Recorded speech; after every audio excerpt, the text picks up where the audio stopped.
Okay, so I want to start from the beginning. Okay. I come from a little town called Mir in Poland. And our president of Poland was called Mr. Schmigli. And when the war started in 1939, so he had a speech, and he says in Polish, "Nie dajemy jednego żyku." That means we don't give a button, but they give all the country. Tell me about your childhood. Eh? I want to know about the beginning. Tell me about your childhood. The German came into our town, so they killed 1 or 2 Jews. So they had the excuse to say why they killed them, because they killed a German. But that's not true. They killed no German, but they killed the 2 Jews. After they killed the 2 Jews, went through a week or 2 weeks or a month, I don't remember exactly, they called everybody to the market. They called to the market and it says, you have to bring your jewelry, everything what you got to the market. So my father, me, my brother, and another brother was, the father and the brother was on the roof. There's 2 roofs like that, you know. So in between the 2 roofs, he was there, my brother and my father. So a gentleman who cleaned our chimney at home, he noticed him. And he called the Germans, he says, here is a Jew. They took him down and they killed him near the house. I was hiding on the attic, in between on the top. How do you call it? The attic. The attic, yeah. I was hiding with my brother. So the neighbor who took out the boots from my father, he was going up and he says, give in, nobody will do anything to you. But we couldn't breathe. Why? If he would breathe, he could hear it and he could take us out. So we didn't do nothing. We came at night. We left to the country, to the farmers. And the farmers, then the Germans called us back. We could not going to do anything, and we put us in this zamek, in this. You see the place. So we was there. That was before in Mykolaiv time. Was there a palace? But it's a long time, maybe 1,000 years ago, or 500 years ago. I don't know how many years. So after it was not in a good shape. So the ghetto was there. The ghetto was there with around 900 people, something like that. We was in the ghetto. To us came in the Russian. My brothers and my brother's friend, the older ones, they were belonging to Shomer Atzair. When they belonged to Assam Atzair, so one of the brother's friends, Chachas, left to Vilna, Lithuania.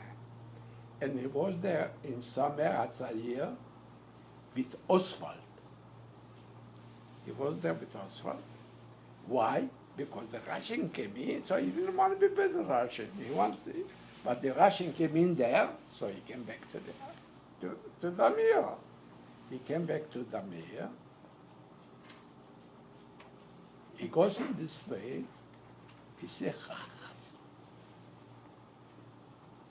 gives a yell, Chachas! He got scared.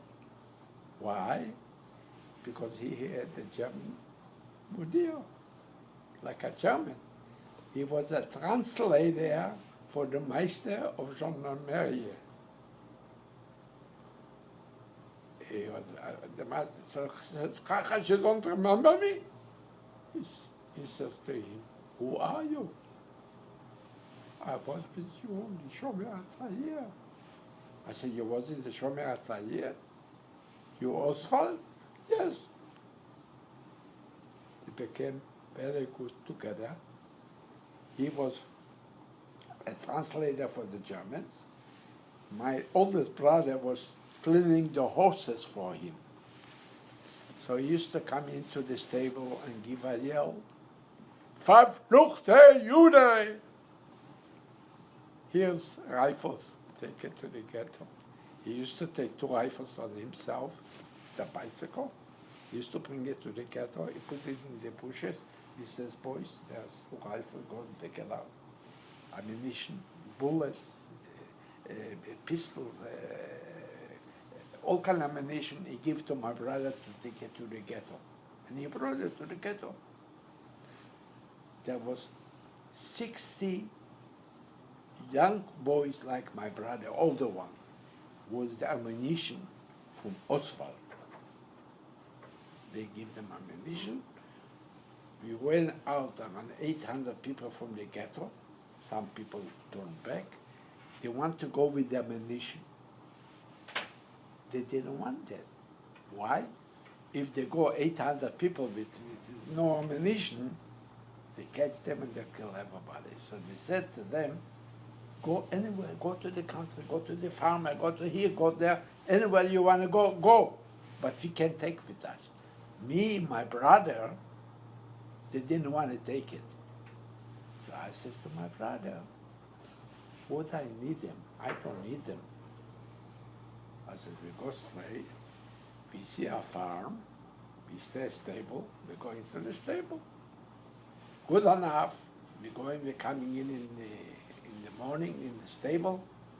My brother finds a rifle, double, because they used to go hunting, the farmers. So he finds a rifle, and he plays the gun, and the rifle was loaded. He put it to the pah! I'm lucky I was not next to him. Anyway, we came into the farmer. He said to the farmer, listen, we knew the farmer used to come to us for Monday used to be a market. To sell chickens, to sell butter, to sell horses, to sell cows, everything. So it's a market.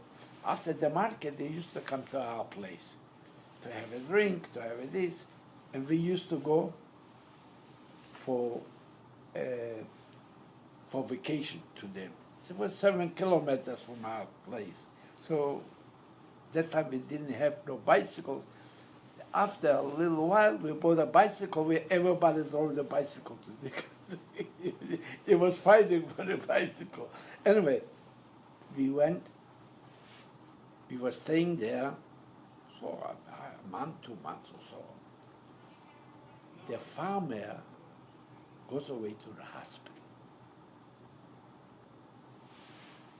He goes to the hospital. The daughter comes to visit him. So he gives a yell, how's my Jewish people doing there? The daughter comes and tells us.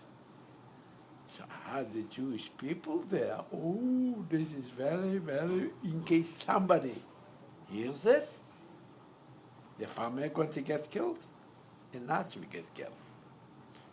So I says to my brother, we have to move. There's no place for us here.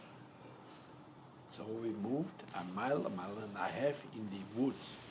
There was in the partisan. You know what partisan is? In the woods. We dig a hole. We made a place to sleep in one place. We put straw on top. Now you have to have a toilet. Smell. What you did, so we built a toilet like that, thick, and we put in from the trees,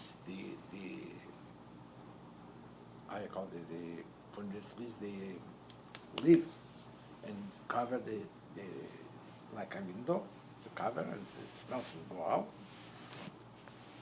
What you do, we have to make a door. So we do the door, a square door, we put a hole in the door, we put a tree to cover with the big, how you call it, when they have the tree, anyway, to cover the door, and that we were staying there for over a year. Now, winter, we have to go to get food. Only thing what we had to do is go for food. So food, we have to go to the farmer. What you do in the winter? It's mowing.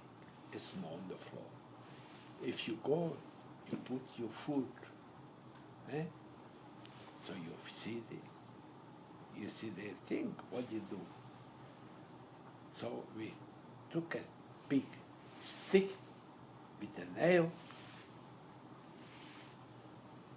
and on the branches was the snow. We used to shake it and go backwards and cover the snow. We covered it, we went into the thing, and we were sitting there over a year or something like that. Then we went to the underground, to the partisan. We was alone, no partisan. You could do anything you want, no problem. You could shoot and you could kill, and you having no buses. Then in 1943, they sent us Platonov for the underground. Platonov was the general. It's okay? Why did it stop?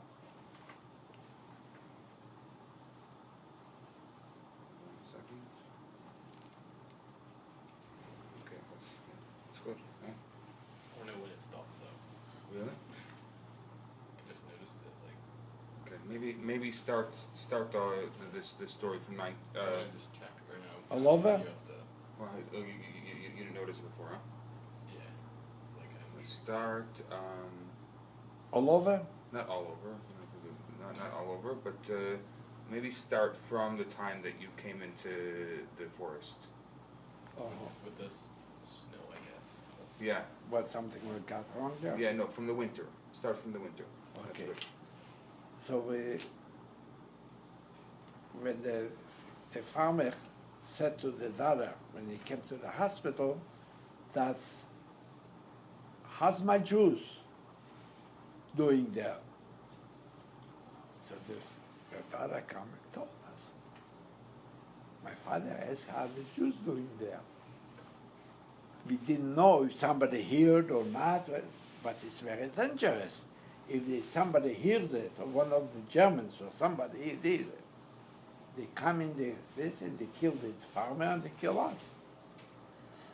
So I says to my brother, they have to go and make a zemlanka. You know what the zemlanka means? A hole.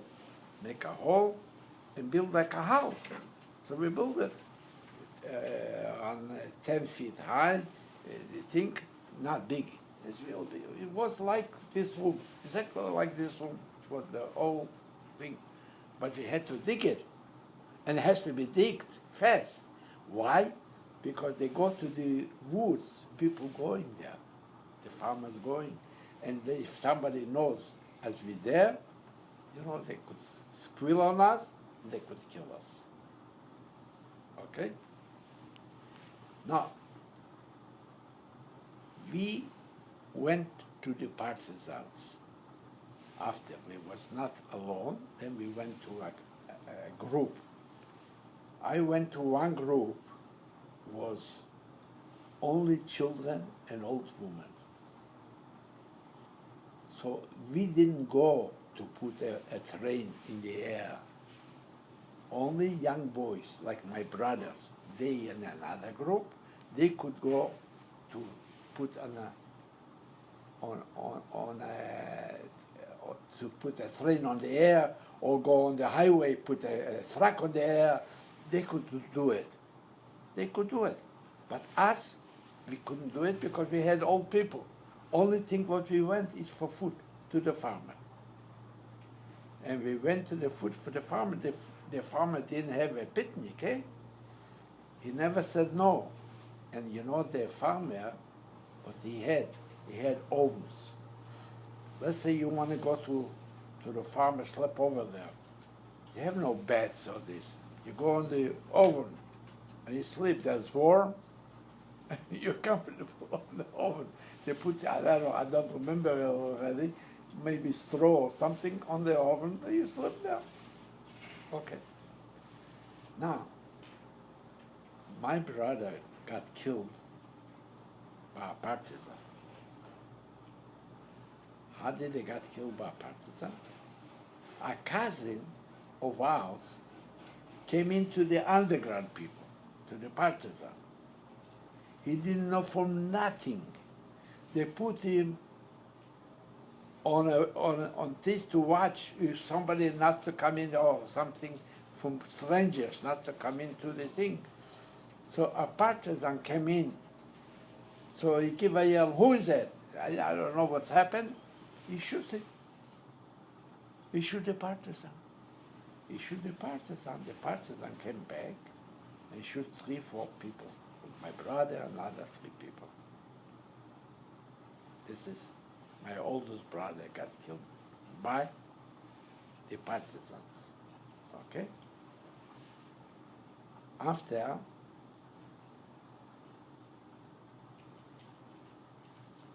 it's okay? Yeah?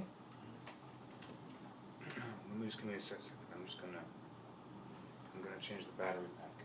Yeah. Do we have the other battery pack? Yeah. It's good. You know this boy here? He's Eh? okay, this one.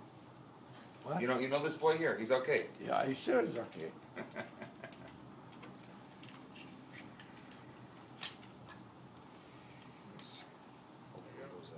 Hopefully there's a battery.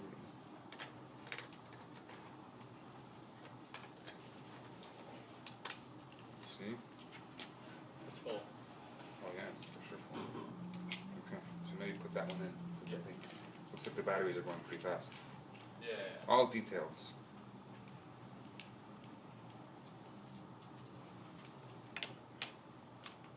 Different way. Hmm? Just make sure that's the right. Yeah. Okay. Now we're back. I tell you, I don't want to talk about the friend, but I'll tell you anyway. Let people know. My brother was the one who brought in all the ammunition. We was in our Jimlanka, in our place. He was in the Atrat with the other people. They go to put the bombs on. And my brother knew all the way from the woods to go any farmer. He knew all the farmers because my father was a butcher and he was traveling with my father to the country, so you know all the farmers, and he know how to go there through the fields, not to the highway, because the highways there was Germans, you could get killed. So he was going through the fields, not to the farm. Anyway, my brother brought all the ammunition. He came to after a little while. He says he's going to come to us, to be with us in the Jimlanka. So he took a pistol. He had his pistol. He had his pistol. His friends came back and they won the pistol. My brother says, "No, the pistol is mine. I took so many ammunition I brought you, and the pistol is mine." They start to shoot in the air. So my brother said, "Give me the pistol. One day you need the pistol." They give him the pistol. And after that, they killed my brother. after this, the underground people. Now, this is finished. I was in the underground, so my place was on How old an were you? island. Do you know how old you were in the underground? It's very simple. I was born in 1930. The war started in 1939. I was in the underground in 1941. So I was there in 41 and 42. I was there on the island because I was a year there. In 141, 42, I was on the island till 43. 43 and 44. So I was on the island. Let's go back to the underground. We finished the underground. You finished the underground? Okay, Finished okay. already there.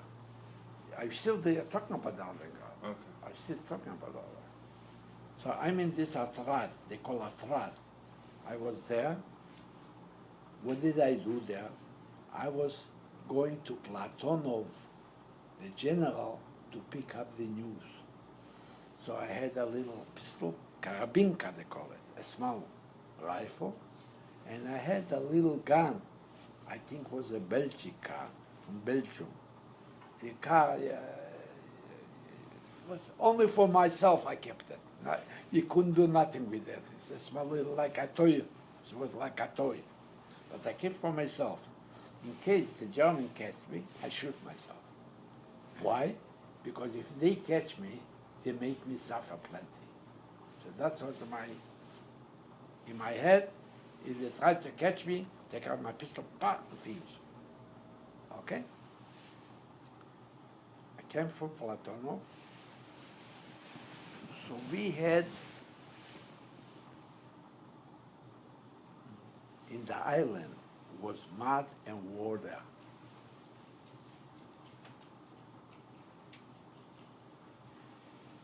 Mud and water. It's an island. What's happened? So we made a bridge. A bridge with run wood. Why run wood? If the horse will come on the wood, will turn, so he can go. He could go, but will turn. It will be hard for him to go. My horse was trained already to go to the bridge. I go every day. I went for the news to pick up the paper, to pick up from Platonov. That was the general, Platonov. I went to the news to pick it up. And they made a thing and they talk of what is, where is the Germans, where they're staying, what they're doing, how they're doing, whatever. Everything was the news. One time, I passed the bridge. I passed the bridge. I see it shining like mirrors. I said to myself, what could it be? I stopped the horse. I go down from the horse, stay here in the tree. Every time I see there comes more shining, more mirrors. Oh, I said, no, that must be the Germans. I turn my horse, and you know, I used to drive a horse like in the, you see in the circus, like they're jumping and this. I mean, the horse was like nothing to jump on it. When I was young, I forget about. Now I'm afraid for horse. Anyway, I passed by the little bridge, and I gave a yell to the. I was sitting watching if nobody comes into the place, to the island. So I give a yell, Lotzi, Niemcy jedu. I said, boys, the Germans are here. Okay, let them come. But we didn't have coils to shoot. If he had 5 coils, if he shoot, you have to kill somebody, otherwise you don't shoot. You let them come in a little bit. In the middle of the bridge, we shoot them, we killed a horse, we did this. We took away a few, they had minimyots, you know, they used to carry with the horses. You know, big, how you call it? Yeah. The cannon. Cannons. Yeah. Anyway, what we do, so we did. We had a few horses, we had a few cows, we had a few this on the island. We had it. So we went to Platonov. There was big. There was young boys and organized with ammunition. They had ammunition. Not as much, but they could fight. You understand? So we went there. One Jewish boy got killed. Why? It was my brother's a good friend. We went there, so he gave a yell, "Klopsi, davайте!" That means, let go. He picked up his head, right away he got killed. He got killed. Beside this was 400 Germans came in to us, and then they went to the other place. But the other place, the massacre there. They took away two things, horses, they killed a few, and that's it. Another month, 2 months later, there went 60,000 Germans on the woods. You know what means 60,000 Germans on the woods? But they never went into the woods. It's okay? Just gonna redo it. How many people, hold a second, you didn't talk about how many people were on the island. Eh? How many people were on the island? On the island, we was on 175 people, old people, and young children. I had a doctor as a child. He was 10 years old. Okay? So that's what it was, 175 people in my atrad, they call it atrad, in my place, 175. But older people, we couldn't do nothing. We only had to go to pick up food to eat. That's all. That is our job. And me, I had to go bring in the news for them to read it, what's happening in the world. Where is this, what's that, what's this, what's that. Okay. Did everybody have a job? Huh? Everyone on the island had a job? There's no job. What job? I'm saying... There's no job. Everybody does what they had to be done. To cook, there was cooks, there was helping cooking, they're helping to the kitchen, they had. What did it look like? Where did you live on the island? Was there barracks on the island?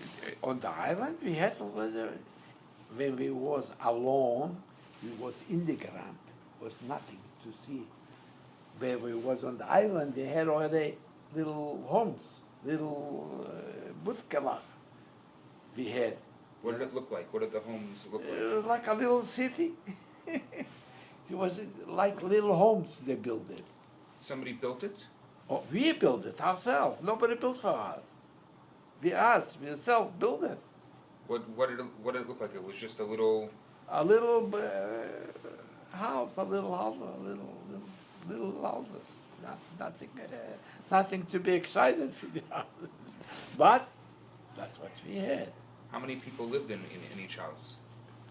Each house, maybe 10 people, 12 people. And from that time, now it came in 60,000 people. Right? What's happened? They was going by quartal. You know what I mean, a quartal? A wood has quartals.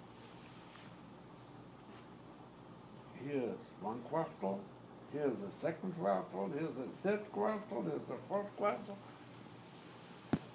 Quartal. So the one team, it's okay. That's just... perfect. That's exactly what I was looking to do. I want to just...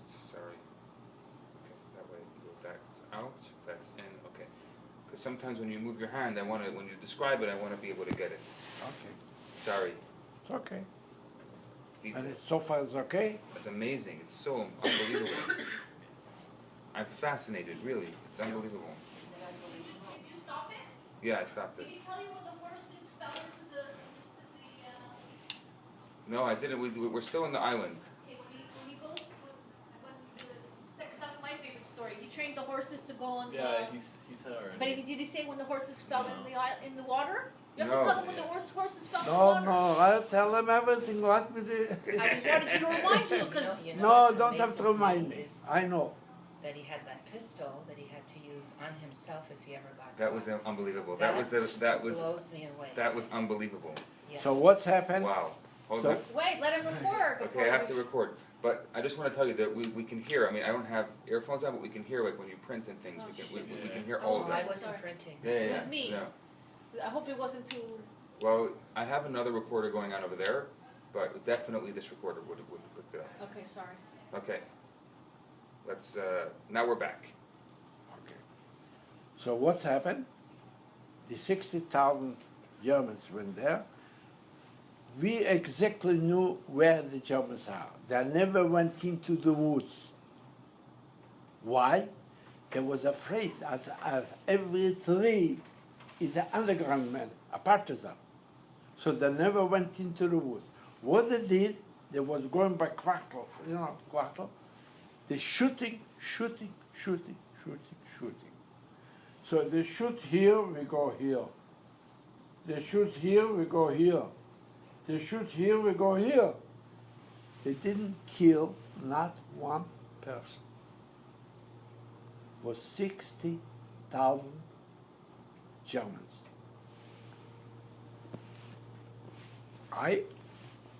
This time, I was alone in the woods, alone, for 2 days. Why? When they shoot, you run where you think is the right way, not to get killed. So I ran this way. I was alone. One thing bothered me. I don't know how to swim. So I say to myself, what will happen? I'll have to pass a river or an ocean or something. I don't know how to swim. That is my only worry was. What's happened? I had a little can here for drink water or something. I go, I'm hungry, I'm thirsty. I go to field, I see a cow. Happy, the cow, went to the cow, a milk. I didn't clean the milk. Usually they have to clean the milk. I drink. Okay. I drink. I'm happy. I feel really full. I go further. I see a horse. And I'm with the horse, like in the circus, you see. I'm excellent with the horse. Now, I see a horse. What should I do with the horse? I have no court, no nothing to be able to drive the horse. I said, oh, I have an idea. What did I do? I took the grass and made a court. From the grass, I made a court. And I put on the horse. I sit down on the horse. And I drive. Somebody gives the yell, parole. Parole is you have to give the number, the parole, the name, what, a parole. So I yell in Russian, I said, не знаю parole. Who are you? Partisan. Ходи сюда. Come here. I come over. Who do I see? Whereas my brother worked in a place where they make rifles. So I says to the guy, I said, where's my brother? Не знаю, I don't know. My brother ran away when the shooting, he ran away in the old place where he was before. And he got wounded in the foot, in the meat. But that was a few days and it was over, it was okay. After he came back, I said, Sidney, where were you? Oh, I went to the place where I was before. I said, anyway, I went there in his atrat. I was with them already, so everything was okay. After that was finished, when I finished with the horse. So I had to die. I had already milk, I ate. Then I came there, I had what to eat. I was okay. Then, after the war, the Germans ran to the woods. There's a lady was working in New York. And this German was beating her. And the German came into the underground.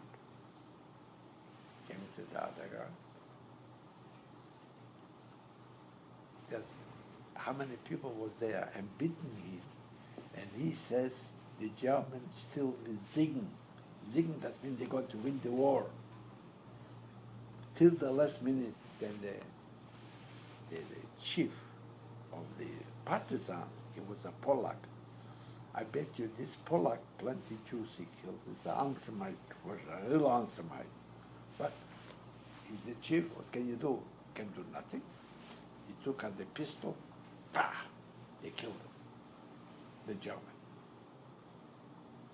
There was a little young boy that he was maybe 10 years, a doctor's a son.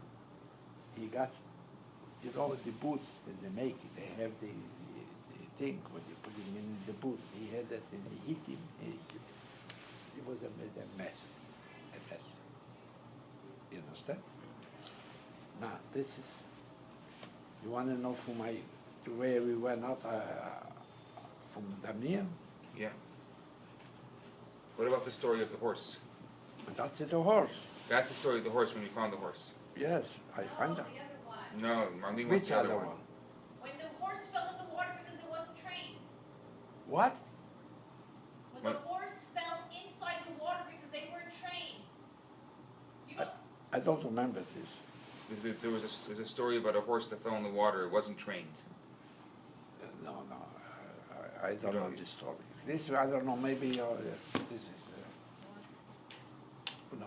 You fine? You okay? Can you still go? Yeah, sure. This is amazing. Wow. I'm just like, I have to. You want to keep the bottle you here? don't Take it remember in. that story? He doesn't remember the story.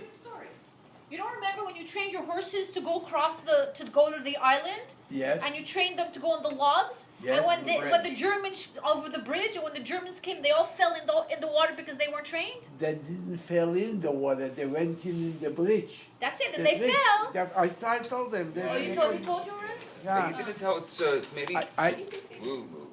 I told you. I said Hold on a second. The Let's horse- I wanna, the Why horse couldn't walk on the bridge because it was street turning. right, and your horse could. He couldn't either, but I trained him.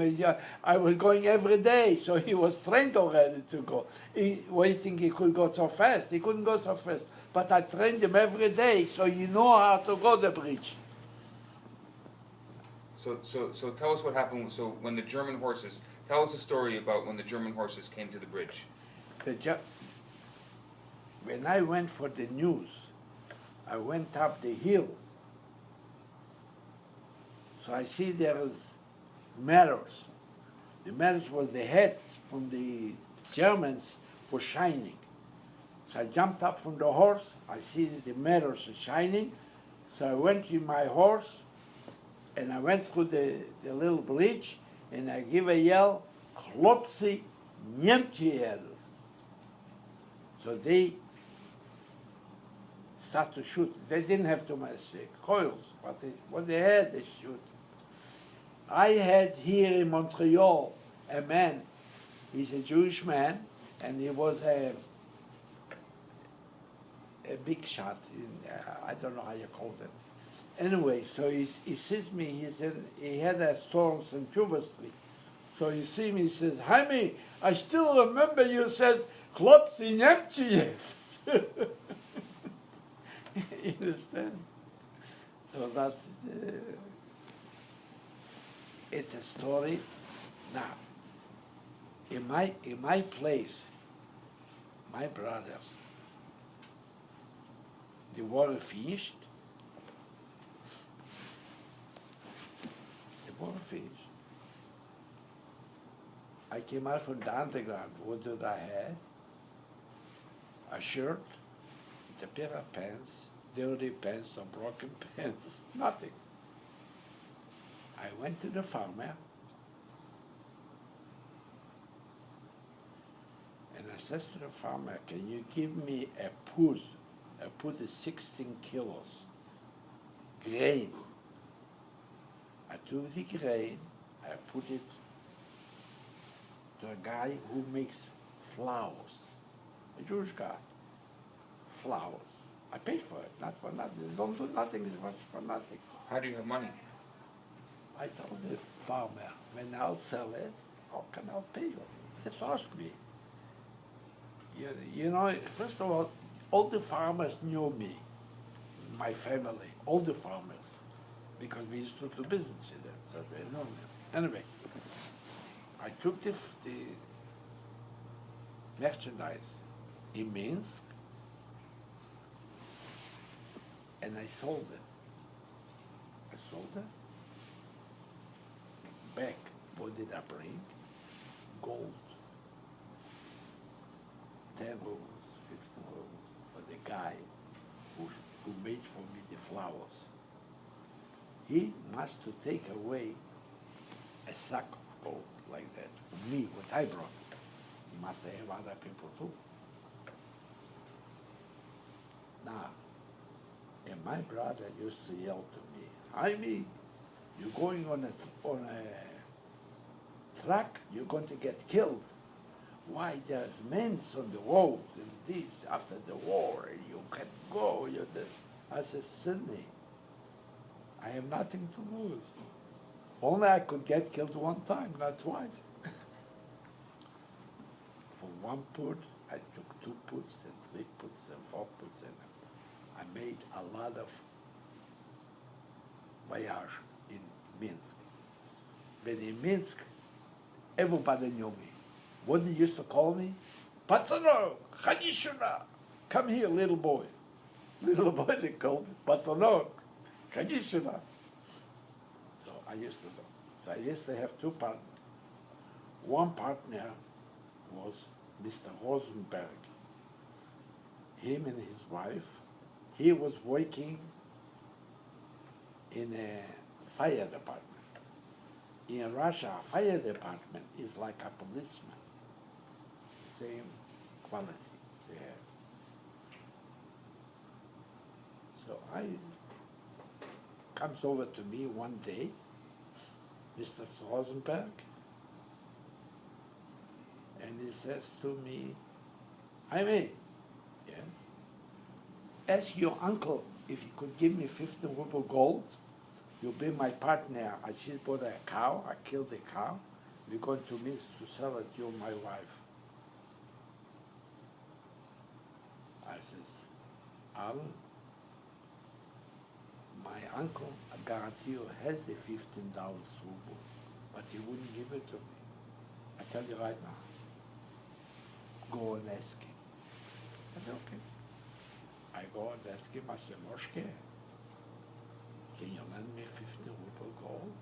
He said, you crazy? Well, I have gold. I have no gold. So I go to Aaron, I said, Aaron, I have no gold. If he had, he wouldn't give it to you. I told you before. You don't need nothing, you're my partner. We took the cow, we brought it in Minsk, and we started to sell the car. I had a coat with pockets here. Oh, good. I used to put the rubles in pockets. I was like pregnant. You know, a cow, to sell it in Minsk, that time was expensive, the meat. Everything. They didn't have nothing. They didn't have no bread, no meat, no nothing. And me, a policeman comes over to me. Come to the police. You call me to the police? You know who I am? Partisan, воевал за родину. You know what that means? No. I said, I'm partisan. I fight for the country. When I said that, I fight for the country, you're my best friend. Okay? That nobody could do that what I did, because that is spekulant. In Russia, spekulant, they put him in jail. But me, when I said, воевал за родину, I was the best friend. Okay? One time. Hold on a Another second. time, Hold on a second. I'm just doing it. I'm just changing it.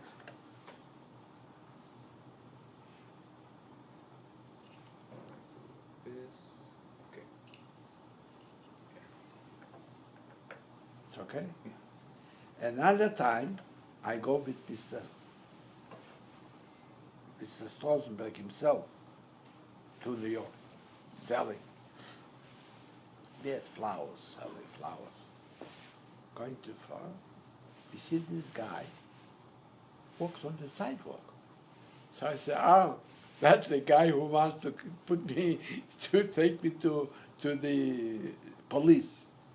So he runs over to him, grabs him for his bag, come to the police. The guy took it off. He ran away from him. And from that time, this is finished, this story, okay?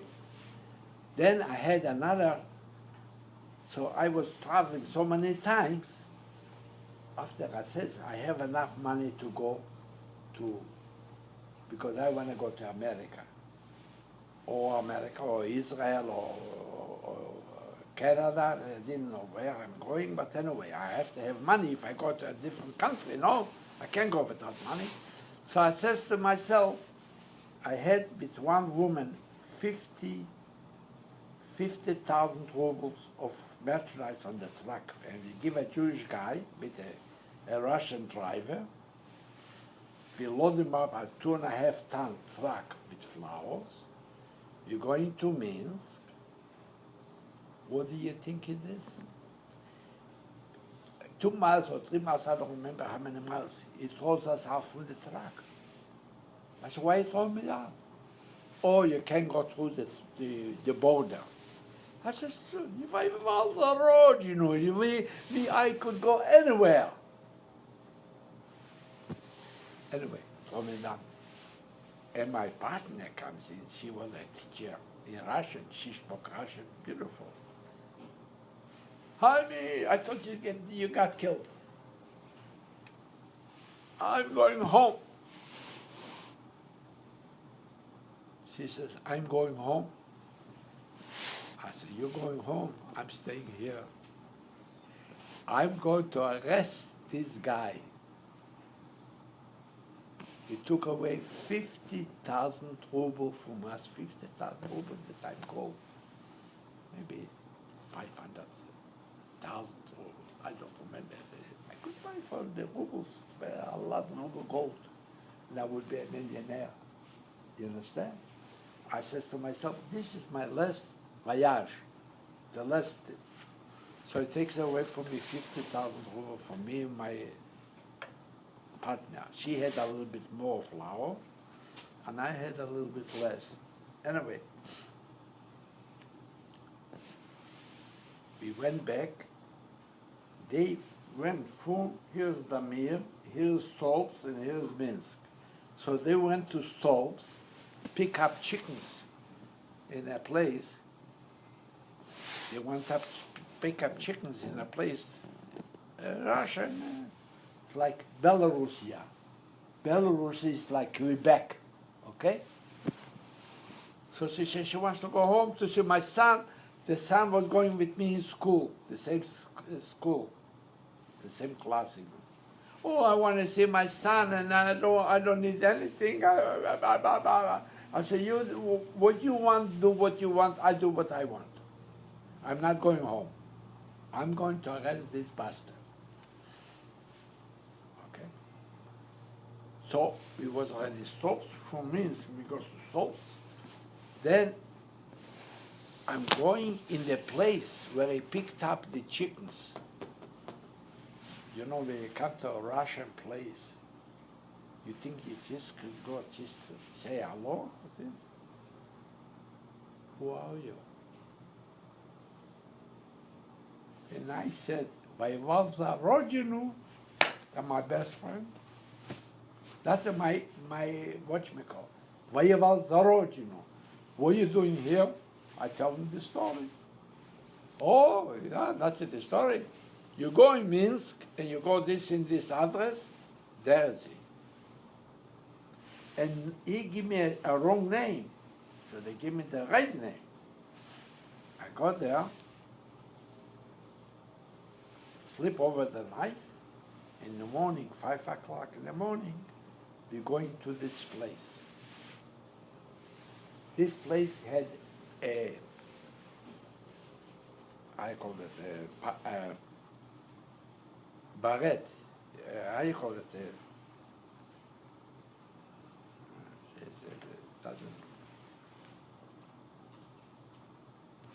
you know, when you have in the houses, I call that Porch. huh? You to close the woods with wood. I call it The tree house? no.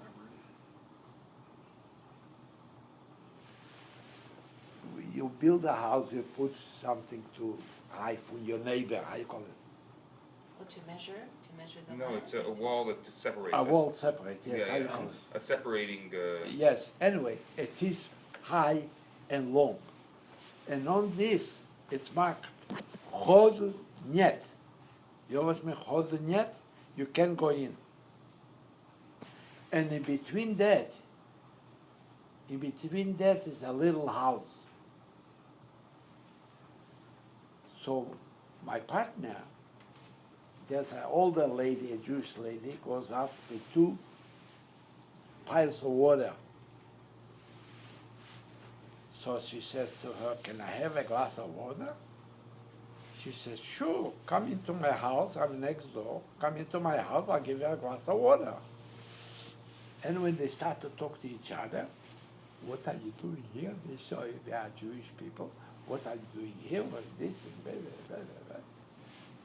She says, we came to see a guy took away from us 50,000 rubles. And they told us, it's here, this is the place. And it's marked Rodenier. Sure, I know this man because I'm with my niece. Where's the man? She goes outside, she says, you see the red roof? It's right. So I said, I go there, I saw that he opened the window, so I saw the white shirt with the, it was like Quebec. Can you fight Quebec? Can you make a court case in Quebec? Huh? I'm asking you. Of course. You can. Oh, for the government. For me, No, government. No. You can make no court case. Eh? I cut him. We went into his room. I said, so and so. I said, where's my flowers? I don't know you. You don't know me. But one thing I'll tell you. You're going to go to jail. And I'll tell you why. First of all, you went in my town. You brought salt. You sold it on the black market. Second of all, you went here and here. You did this. You took away from me the flowers. What do you do with the flowers? I have a brother. He's wounded. He's in hospital. I'm going to call my brother to call Stalin. And I'll make a case, and you're going to go to jail. Didn't help nothing. There's a Jewish general next door. I wake him up in the morning, the poor guy. I tell him the story. So I tell him the story. You know what he says to me? This guy should be shot immediately. After the Jews were the suffer, he could take away from a Jewish man the flowers, he has to be killed, the bastard. He says like that, but he can't do nothing. I made a court case.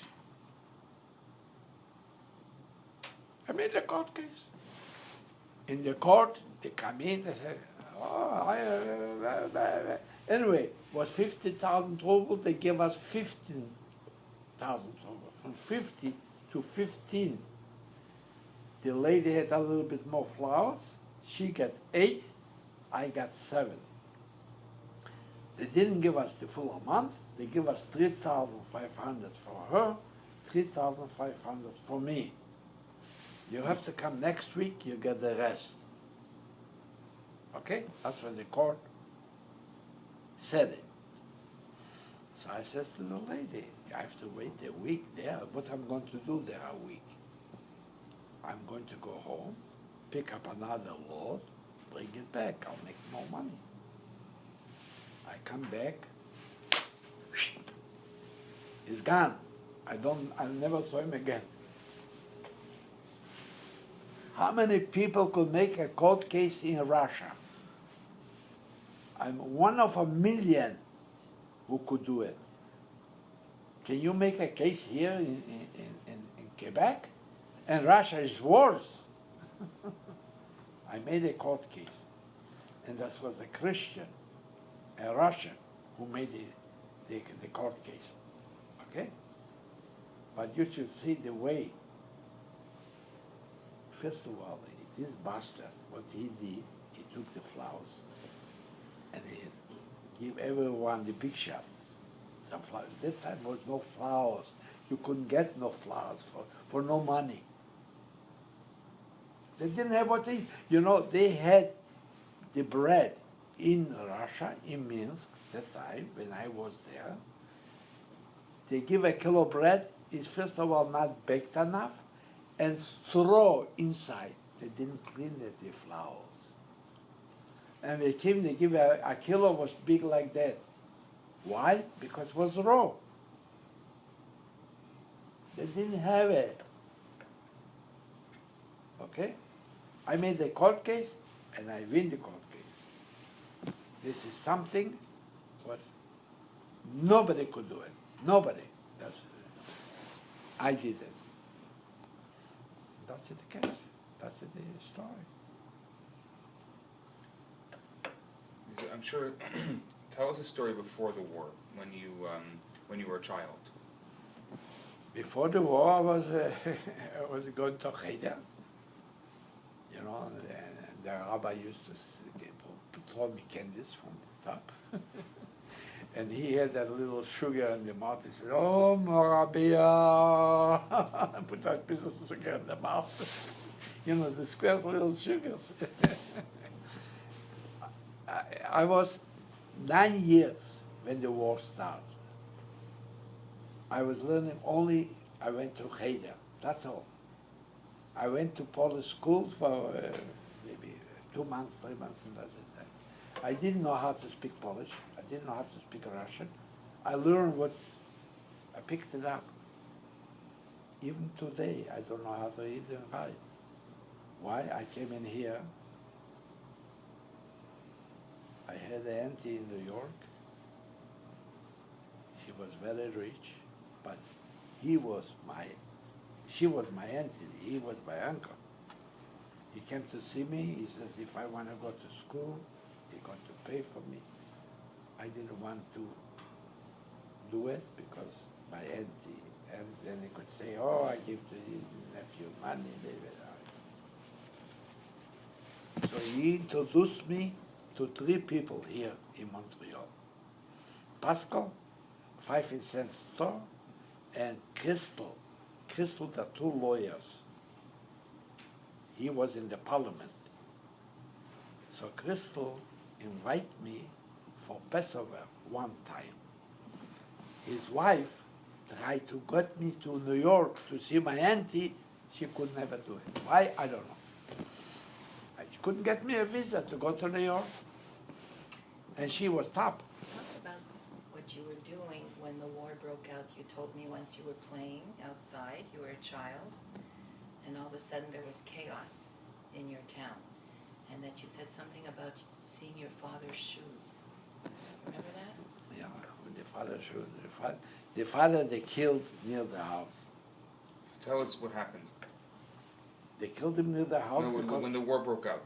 What were you doing? Remember you said you were playing on the ground, and all of a sudden everybody was running, screaming. no. When the war started, after the war, the Germans killed a few people. One brother was working in the country, the other brother was hiding, and my father was hiding. Me, I hide in the Arctic. Me, my brother was hiding in the Arctic.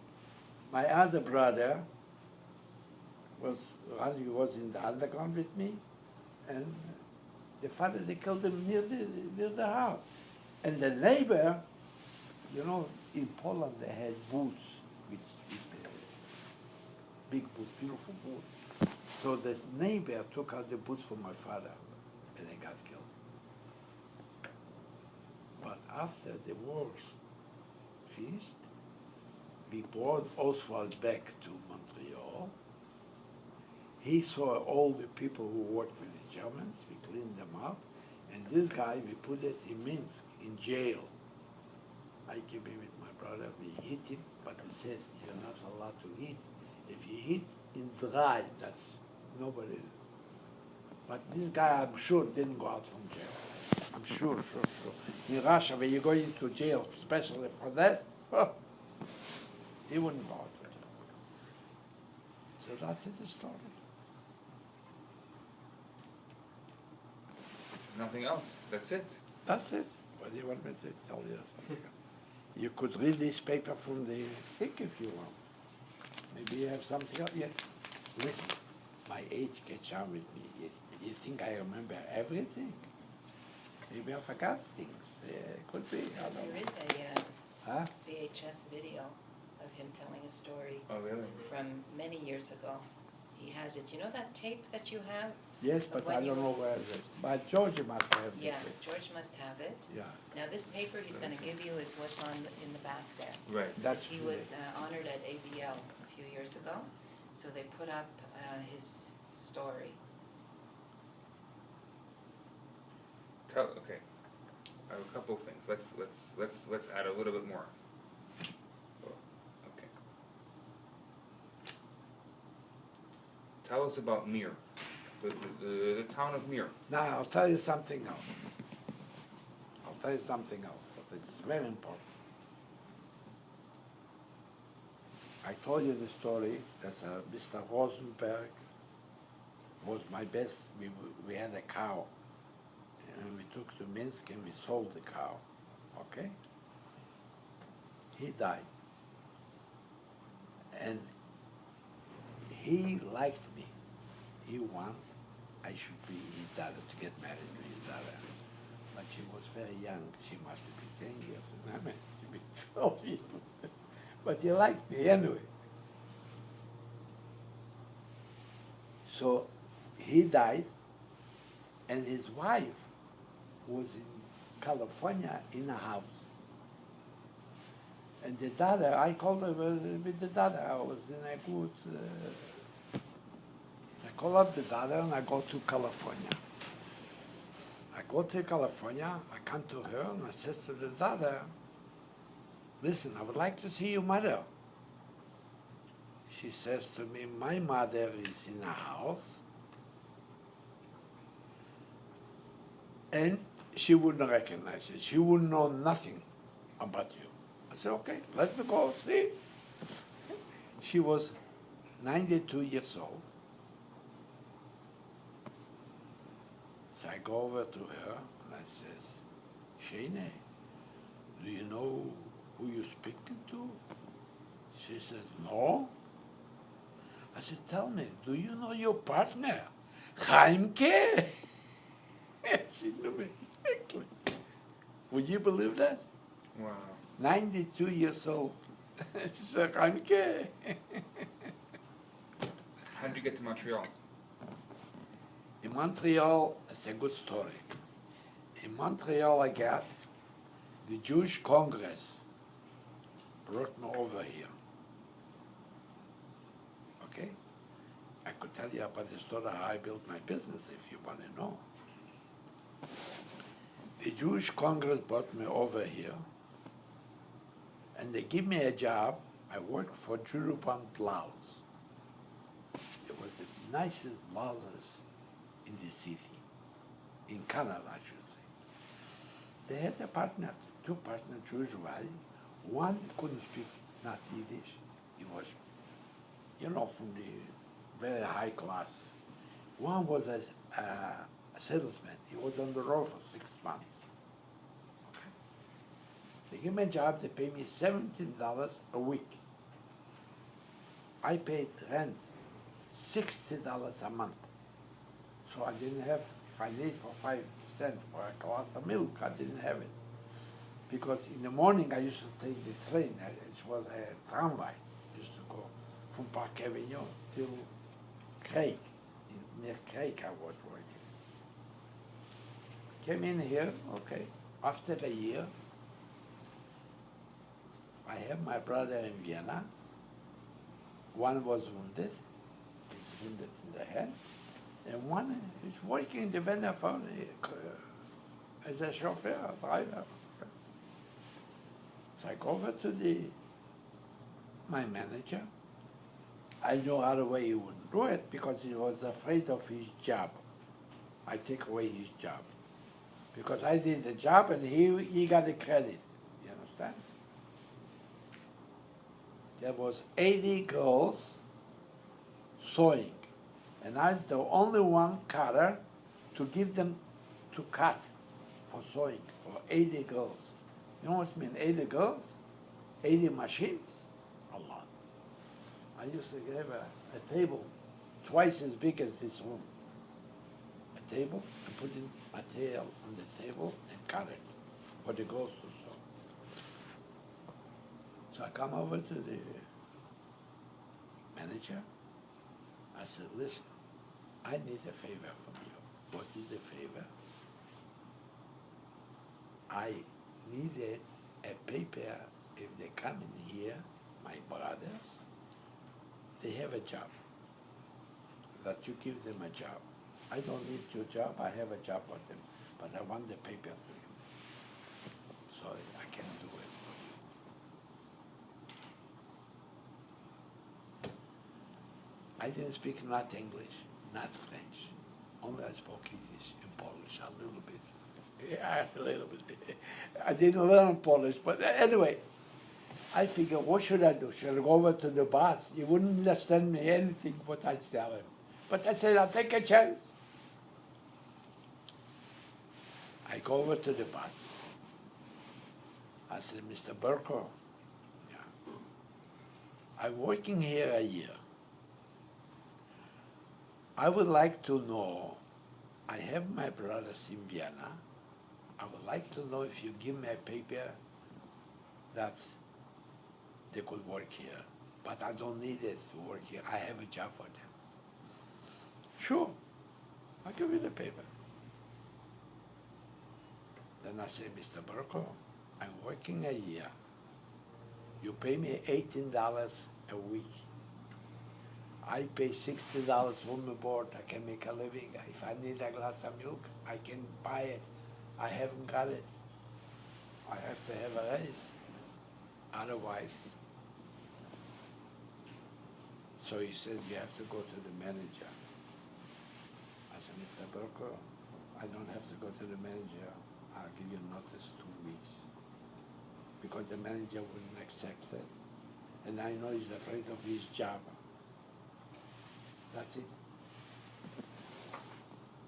I give notice to him, to the manager. I go downstairs, there was 2 Jewish guys, had a restaurant downstairs. I said, boys, I'm leaving you. He said, what do you mean you're living? There's no jobs. What, you crazy? You're living? I says, well, listen, I see the streets are dirty. I'm going to clean the streets. I'm not afraid for work. I don't want to steal. I want to work and get paid. Now you understand? I live the job. Where did I go? Manisevich Matzah in Lachine, I think it was. But there's that night. I worked 1 week. I said, no, I don't want to work at night. Somebody says to me, be a peddler. I went peddling. I don't speak Yiddish. Yiddish I speak, but I don't speak Russian, I don't speak Polish, I don't speak English, I don't, French, I don't speak. How could I go to a door, knock a door, say what? So they teach me to say two things, le draw and blanket, that's all. I said the 2 words. I had a pencil with a paper, and I write it down. I worked 1 day, 2 days, nothing doing. I went back to work. Where did I go? On Craig Street was a Mr. Kreisman, had a little building who served coffees and sandwiches and this and that.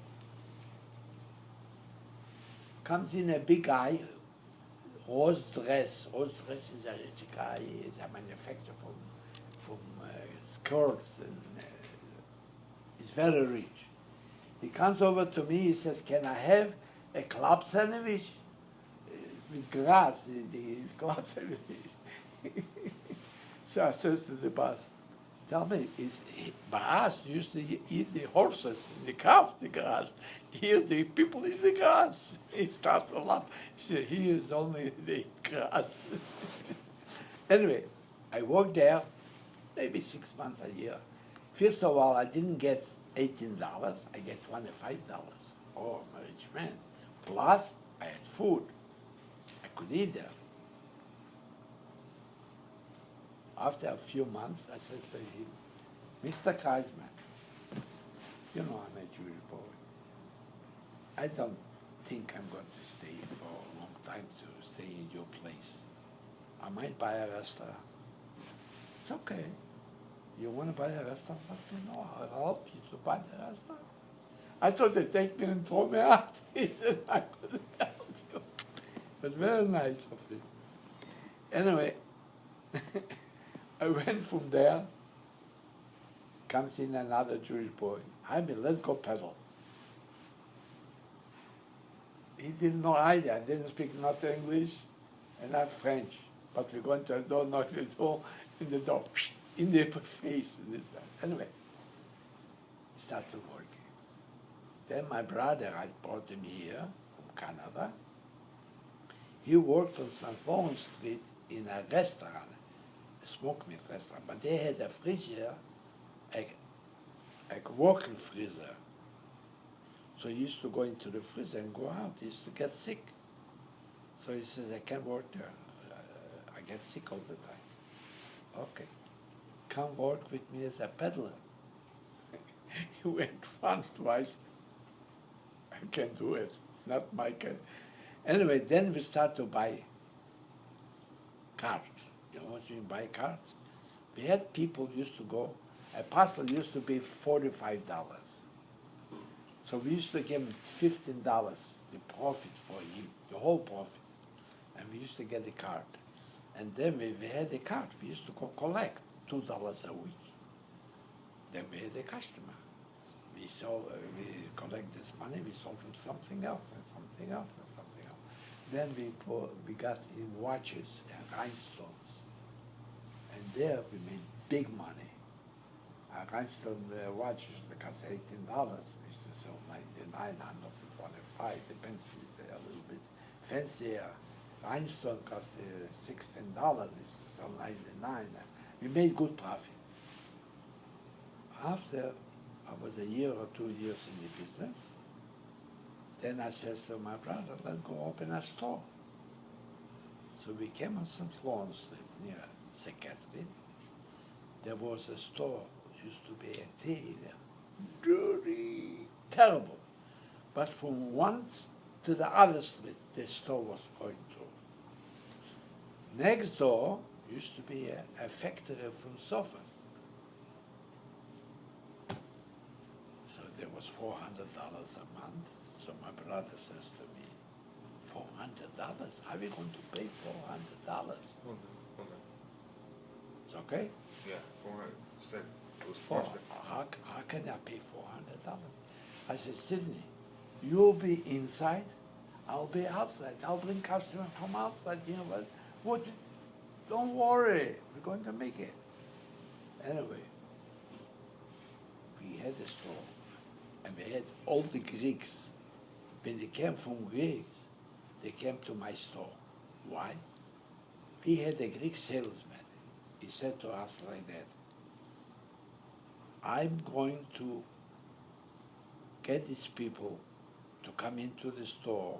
We're going to show them how to sew on the machine, and we're going to give them jobs. So we had a full store all the time. So people thought we were making fortune, but we didn't make fortune, we give jobs. And anyway, and from this store, one store, second store opened, then a third store.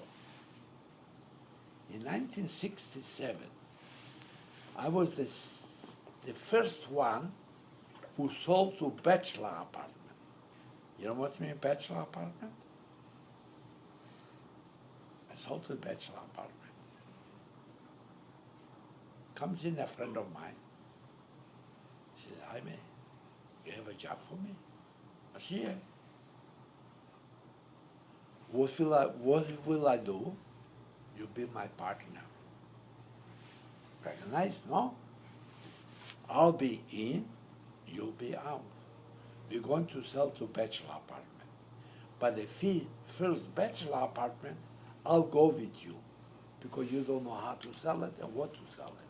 I'll go with you. And after you'll be on the road, sell it, and I'll be inside to ship it and we'll be 100% partner.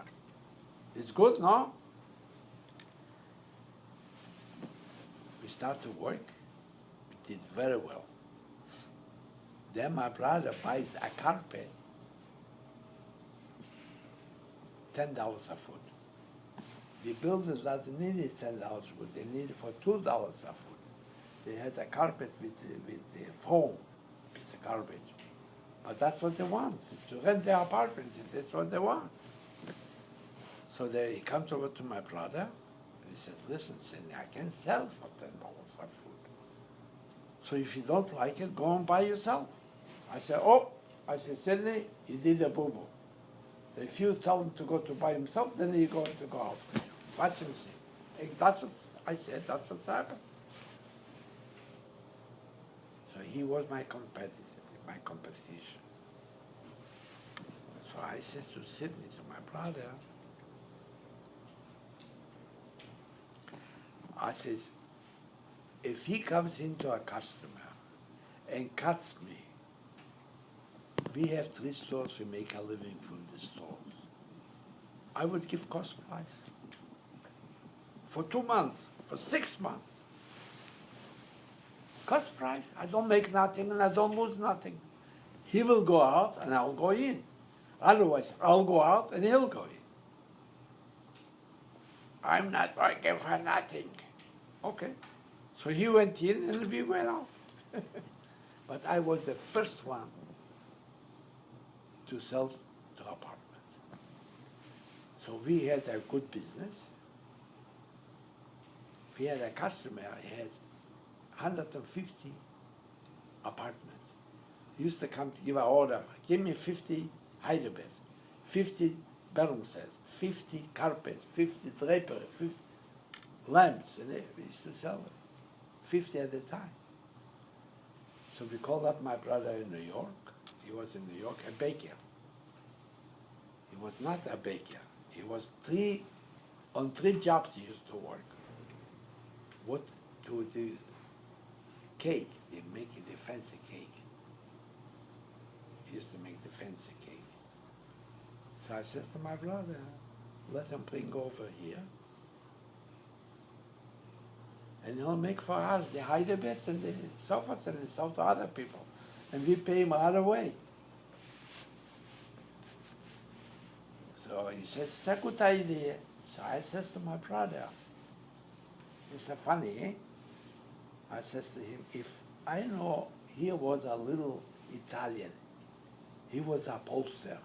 If I could find him, he's the best. He's an honest man, he's an honest boy, he's a good boy, this and that. If I could catch him, that's what I will make with my brother apartment.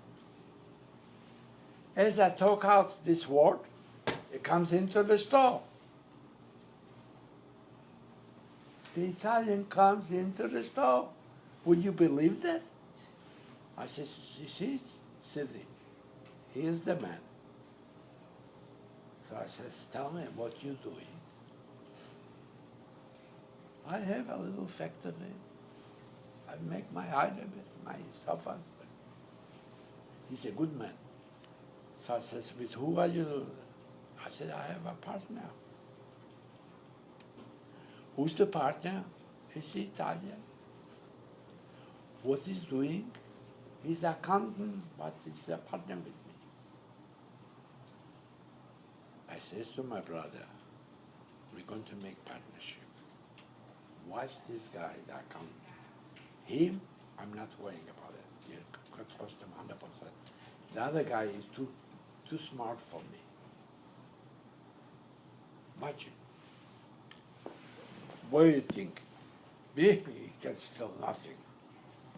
I said, nothing? Okay. One day he comes in, it's a Saturday or something. The guy says, where's my sofa? What sofa? Oh, I ordered the sofa. They sold the sofa without knowing my brother and take the money in the pocket. So my brother said, out. So we sold them out.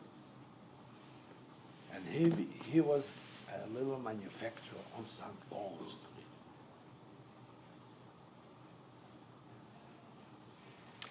On St. Lawrence Street, he had a place as big as this, maybe, a little bit, maybe bigger. And it was on the second floor. He couldn't show nothing. To bring up the goods on the second floor is too much expensive, the labor. So I says to my brother, it's not a place for him. He needs a downstairs, and he needs a bigger place. There's not a place to produce. I had two salesmen, one Italian, one Greek. Kostas Karagiannis was Greek, and Salvatore was Italian. I used to I did the place, he's on the second floor. He can make a living there. So I says, myself, I'm going to look in the paper. So my Italian and the Greek fellow tells me, Hymie, you're looking for nothing. If Sidney doesn't want it, you'll never get it. Doesn't want it. And he's your partner. And I made him, he's the boss. Oh.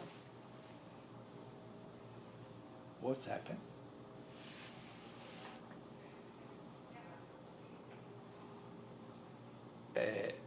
I see in the paper as a place for sale. Place for sale. I call up the guy. I say, if you'd like to come over, he says, explain me what you have. Comes over. He says, there's a place, 15,000 square feet, for sale. And it's empty for a year or 2 years, empty. And there was a factory for Chesterfield. Downstairs is a showroom, and upstairs he manufactures. 7,500 upstairs and 7,500 downstairs. You want to see it? See it. He takes me there, I give a look. Perfect for my brother. Excellent, couldn't be better. How much do you want? I want $150,000 for this place. I said, how do you figure? I'll tell you the way I figure. $1 upstairs, $60, 60 cents downstairs. Together is how much? $100.60. Multiply per 6 months, that's what it is. I pay you. If you want it. This boss who had the place was a salesman selling to my brother sofas and kitchen sets and this. He was a salesman on the road. So the salesman tells his boss. The boss comes over to my brother. He says, Sidney, I heard you want to buy a place. He said, you crazy? I need a place for what? I don't need no place. So he says, Sidney, listen to me. You need it or you don't need it. I'll take you with my car. Come to see it. And then you tell me you need it or you didn't see it. Why you tell me you don't need it? Anyway, he talked to me and he came to see the place. Come to see the place. He comes running to me. Hymie, did I find a place? For my brother, perfect. I said, Sidney, for your brother, it's perfect. Keep quiet. I'm going to buy it. Don't mix it. I know the place. How do you think he came to you? Because of me. I know the place. I saw the place. So I says to the guy, what do you want? Oh, city furniture gave me $130,000 for this place. I said, why don't you take it? I would be you, I would take it. I said, listen, what I told you, 60 cents and $1. That is my price. You want it? I buy it today. You don't want it? Forget about it. Fair? No. I bought it for $85,000. That's what I give him. Not 1 cent more. I said, you have for 2 years. Yeah. Something wrong? It just stopped us. Yeah. Me, here I have, when he was honored at ADL, this is a picture of his parents, and he's in there. Do you remember this picture, Hymie, when it was taken? It's your parents with Sydney and you. Do you remember that? Yes. This here? So, where do you got it? That's from when you were honored at ADL. It's in the magazine. Oh, Do you remember that day? Or? sure. You have here everybody. Yeah. Did you talk about the priest that helped you out? Huh? Did you talk about the priest that helped you out? Yeah, sure. No, we didn't speak about No. the priest. That picture up there? Oswald. Yeah, Oswald. you I didn't mean, talk you spoke about about him. Oswald a little bit, but you didn't speak about who he is. And give us a Yeah.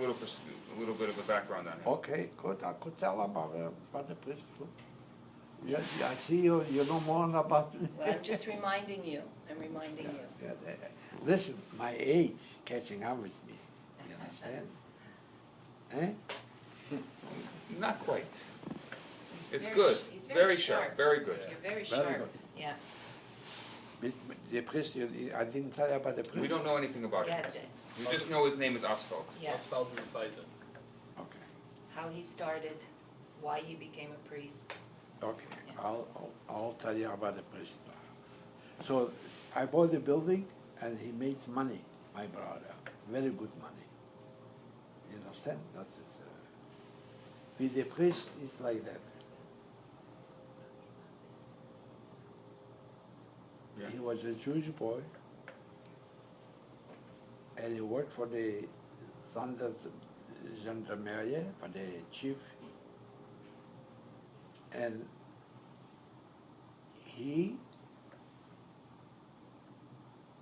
I told you, he gave the ammunition to my brothers.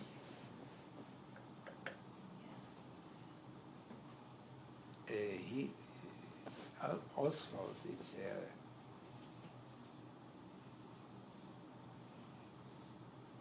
when he told the Jews to get out from ghetto, Oswald, so a Jewish man went in to the Meister and told him, Oswald gave ammunition to the Jews and told them to go out from the ghetto. He called in the priest.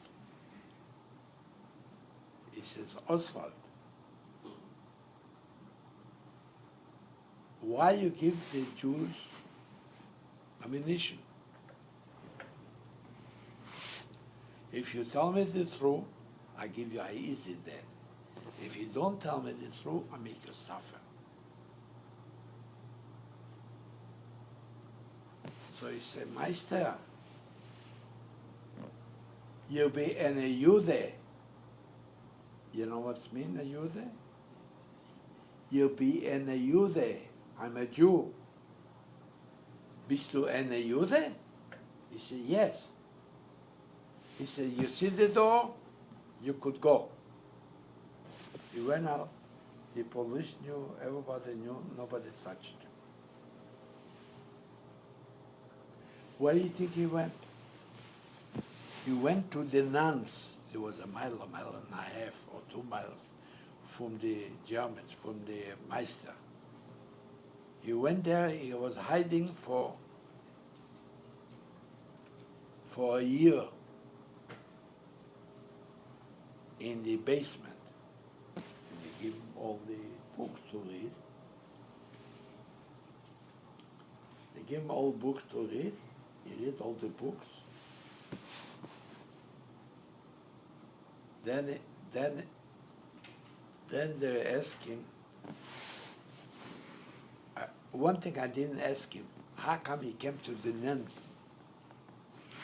So the nuns, they told the nuns to move. What are they going to do with Oswald? They put him in the clothes, but still, they says to Oswald, we can't keep you here. In case somebody recognizes you, they kill us and they kill you, they kill everybody. Go to the underground. He came to the underground, they want to kill him. Why? You was the translator to the Meister. He says, I give all the ammunition, told the Jews to get out from ghetto. It's okay. From ghetto, I give all the ammunition. So they want to make him a big chief. He didn't want to be. He wants to be a plain soldier. He came from the underground. We brought him into our city. We cleaned up all the garbage, what he was with the Germans, and that's it. In 1959, I go to Israel in Haifa. In the hotel, stay 2 Jewish guys. Yankel, yes. Do you know a Jewish man became a priest? So I go over, I say, Yankel, it's okay. I say, Yankel, I heard you said the Jewish guy became a priest. Can you tell me what's his name? He says, Rubeisen. It's my man who saved my life. I said, where is he? He's in the Carmel in Haifa. The Carmel in Haifa is one of the nicest places in Haifa. And he's in the monastery from nuns, and he's there. So I took a taxi, and I went to see him. I saw him, I said, Oswald, you know me? He said, no. I said, sure, you know my brother. He said, who's your brother? Who cleaned your horses? Label? I said, that's my brother. So I had a few dollars. I want to give him a few $100. He said, Hymie, if you give me a few $100, I have to give it to the place. I have a brother on a farm. If you want to give him the few $100, you could give him on the farm. went to the farmer. I got to see the brother. So he had a boy of 10 years old, 10, 11, and 9, I don't know. He says in Hebrew, I didn't understand Hebrew. He says in Hebrew, he had a big sail on it. And from that time, I never saw his brother. And this. I go one time in Israel, there is a place, the man who took us for the tour. So I says to him, I go with my wife, I says to him, I have a story to tell you about Oswald. As I tell him, I have a story about Oswald. He's on the television. Oswald is on the television. So it was so funny, it's unbelievable. And that's the story. What about, you didn't tell us about the Mir ghetto. Eh? The Mir ghetto. In Mir there was a ghetto, right, when this war started? Yeah, it was a ghetto.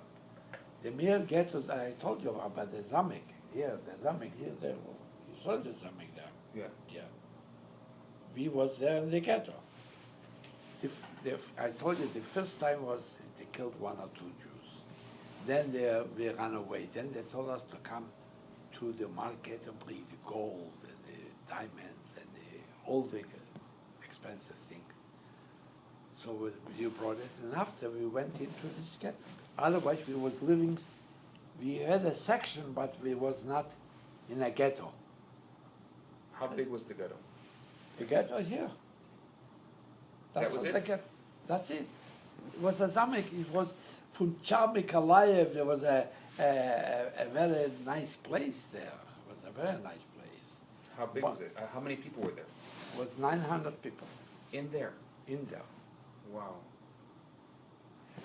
And we went out when he told us to get out from the ghetto. How we get out from the ghetto? There was wiring. Hold on. Sorry. The card is full. Eh? The card is full that I'm keeping the video on. Okay.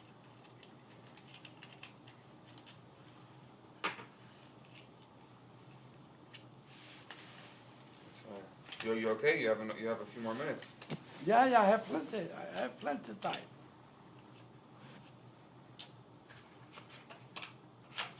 So I got 2 cards because I figured that Okay.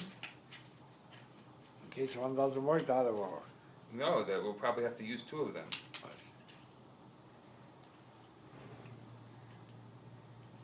You're going to write a book? You could sell the book. It's a good book to write, no? It's amazing. It's unbelievable, the story. We have to get all the missing pieces. A couple of missing pieces. But the getting out of the ghetto, you started with getting out of the ghetto, right? Hold on a second. Getting out of the ghetto is... So start, how did you get, hold on a second. Let me get this back working. Okay. So how did you get out of the ghetto? after the first killing the Jews, it was left over, there was 2,000 Jews, so they killed 1,200, 800 or 900 Jews left over in the ghetto. So Oswald told us to go out from the ghetto, so we cut the wiring. You see the big wire like that, they had to cut. At night, we walked out from the ghetto, 60 organized group, my older brothers, 2 brothers. The 2 brothers was with the ghetto, the organized group. Me, my other brother, 3 brothers was in the organized group. Me, my other brother, they didn't want to take us because we was too young. And 60 people that was in the group, 60 people with ammunition. They had 1 gun, 1 pistol, one rifle, it was not much. But that's what he gave them. My brother took it from the stable, what he put it in the stable to take it to the ghetto. How did he get it in the stable? He brought it himself. from where? Do you remember? He was the translator, so he had connections there. I don't know. This I don't know. And I don't know how, the funniest thing, I was with him a few times. I never asked how did he come to the nuns. And when we went out from ghetto, the police, the farmers, the Germans sent them to the farmers to bring cows to them. So the underground, us, we didn't let them. The farmer, we send them back. Don't send no cows. So the Germans came out to fight us.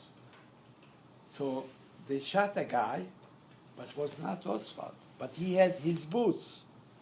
So he threw his boots. So they got the boots. He said, Oswald, give in. We wouldn't do you nothing. But it was not Oswald. It was a guy who, Oswald gave him the boots. And they shot him. So they shot in the foot.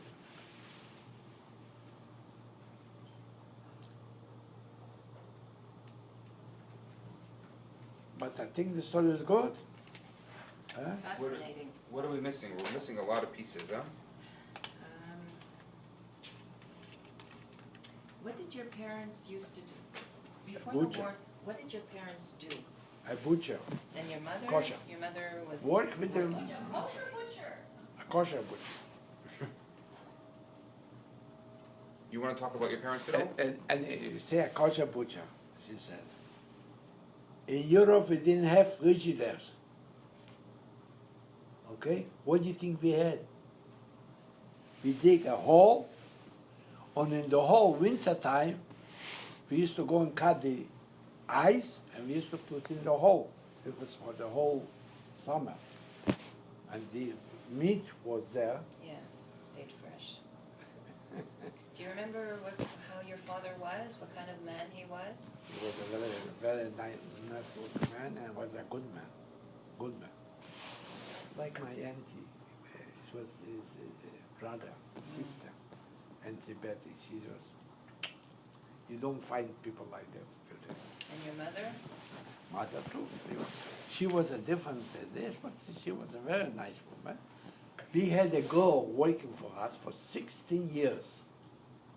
A You want maid. to stand over here? So you can. Yeah. But she was working for 16 years, and she was working with a cane. She had all the girls. She was the chief of all the girls working in the house.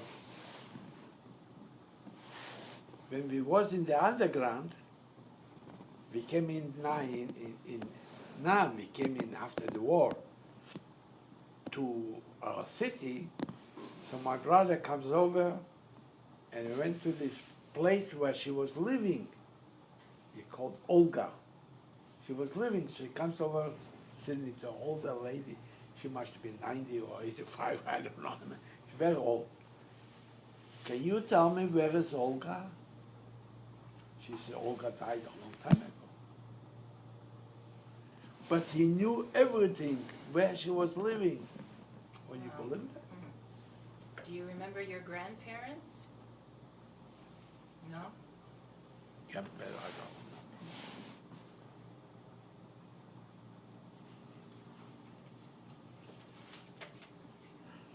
Just, there's a lot of things here. I wish I would have.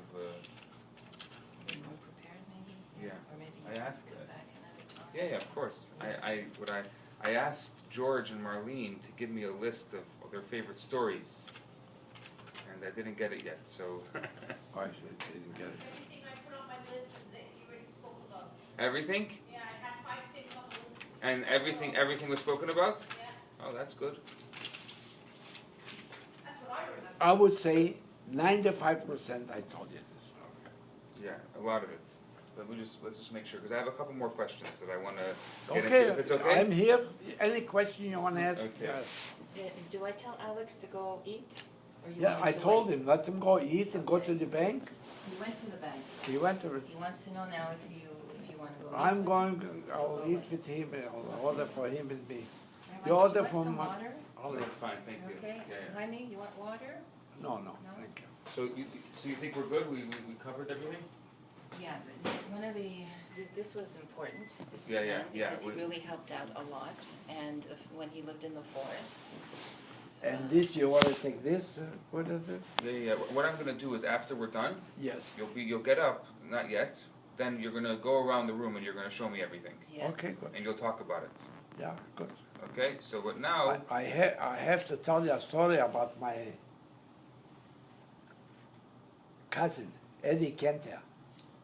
Well, when you see that there's a picture there, so when you're gonna walk around, Yes, I'll explain it to you. yeah. yeah.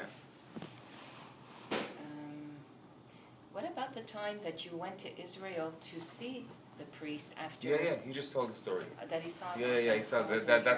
That's the best. That Yeah. story. Isn't The that great amazing? story. Listen, I think 95% I told. Yeah. Yeah, I can't remember everything. no. I have, for me, as a rabbi and as a teacher, for me, a lot of the most important elements is the philosophy, which we didn't talk about. So I want to talk a little bit about the philosophy. I don't know, maybe if you ever spoke about it, maybe I'll ask What's you. his philosophy? I'll tell you right now. I'll tell Okay. you, okay? One of the most interesting things that when I listened to the story now for the first time, and one of the most interesting thing that caught my attention is the fact that you were prepared to die. You were ready to die at any moment. Not only were you ready to die, but you had a gun in your pocket, knowing good and well, everything you were doing, that you were prepared to die. And he was a young boy. Right. That's You were a young boy. a young boy, and you understood this. Yeah. Now, today, kids have no idea I know. what this means. If you can share for a young kid today, what is it? What does it mean, and how it affected your life? I tell you something. My wife's niece. You must have got to see her. What's her name? Marlene. Yeah. Ralph's daughter. What's her name? Martine? Karen? No, daughter. Diane? Diane is married to a guy who had a son a little bit, but he's in school. Comes over to me once. He said, Hymie, I want your story to tell in school, if you don't mind to come. I said, sure. They didn't give me too much time, like you, but I went and I tell the story. There was a little Jewish boy from Russia. He comes over to me. He said, Mr. Itzkovitz, your story is so good. It's unbelievable. I told him in school already the story. They liked it very, very much. Wow. Listen, stories like that, you don't have too many. But what would you say to a young kid today? What would you say to them if they asked you, what is it like to? It's dead. Oh, it's dead. Do you have the other battery? You have the other battery. Okay. Sorry, we lost. That's all right. We lost the battery. We keep on losing the battery. That's okay. The battery, the card, the battery. Okay, maybe we should just put it back in this one. Yeah. This one was already ready? Yes, right, it's fully charged. Wow. You're very patient. Listen, I have patience. I have a lot of patience. You're not even a doctor. No. I tell you a story. You see the story for the furniture, eh? Yeah. There is a man who want my story, but he never finished. He want to write a book and never finished. He called me up. My boy called me up, George. The man wants to see you. I went specially to see him. He kept me for 4 hours. Not 1, 4 hours. But he didn't finish. I don't know why. Who is he? He's, Where's the information? Georgia, they know where the guy who ordered this too. I think that's the same guy. Okay, you're talking about the editor of the magazine? Yes, yeah, I think so. So, if you had to teach a value to a young person today about life, what would you tell them? Young people, what can I tell them? You face death. Today is the children different than they used to be. Today, people live differently as before. Before, in my town, in my life, in my city, if a man divorced, he was ashamed. Today, a man divorced. Oh, I'm divorced, I'm happy. So now you see, but it's not the same thing. What can I tell him? I want to ask you. What would you say to your grandkids? What I said, I can't say much because they are different today as I am. If I tell them something, here, I give you a little example, okay? And I tell me if I'm right or I'm wrong. The women today, they're wearing broken pants. It's not only the youngsters, the older one who's married, wearing with the broken pants. I tell them, what's the matter? You can't afford to buy a pair of pants? Oh, that's the style. How can you be? Me, I would be ashamed. I would be ashamed to wear broken pants. Okay? In my family. They wear broken pants. Hey, Joanne, what do you say? So I'm right or wrong? I understand your point of view from where you came from, and in a way, thank God that your grandchildren The didn't have to grandchildren, face what you the faced. grandchildren is not so much as the older people. Okay? Like in George's age. It's ridiculous. To me, it's ridiculous. What I said, the Hoberstub sind Tochas. Excuse me the expression. You like it, eh? You like it, eh, Rabbi? You see, I'm straight. I'm open. You see, I tell my children, I had a movie from Spielberg. So I showed my children the movie. Some they like it and some they don't. They don't care. They're not interested in my story. You understand? Some they're very interested, some they're not. What can I tell you? I can tell nothing. But let's say they were interested. What wisdom would you share with them? What wisdom? Yeah.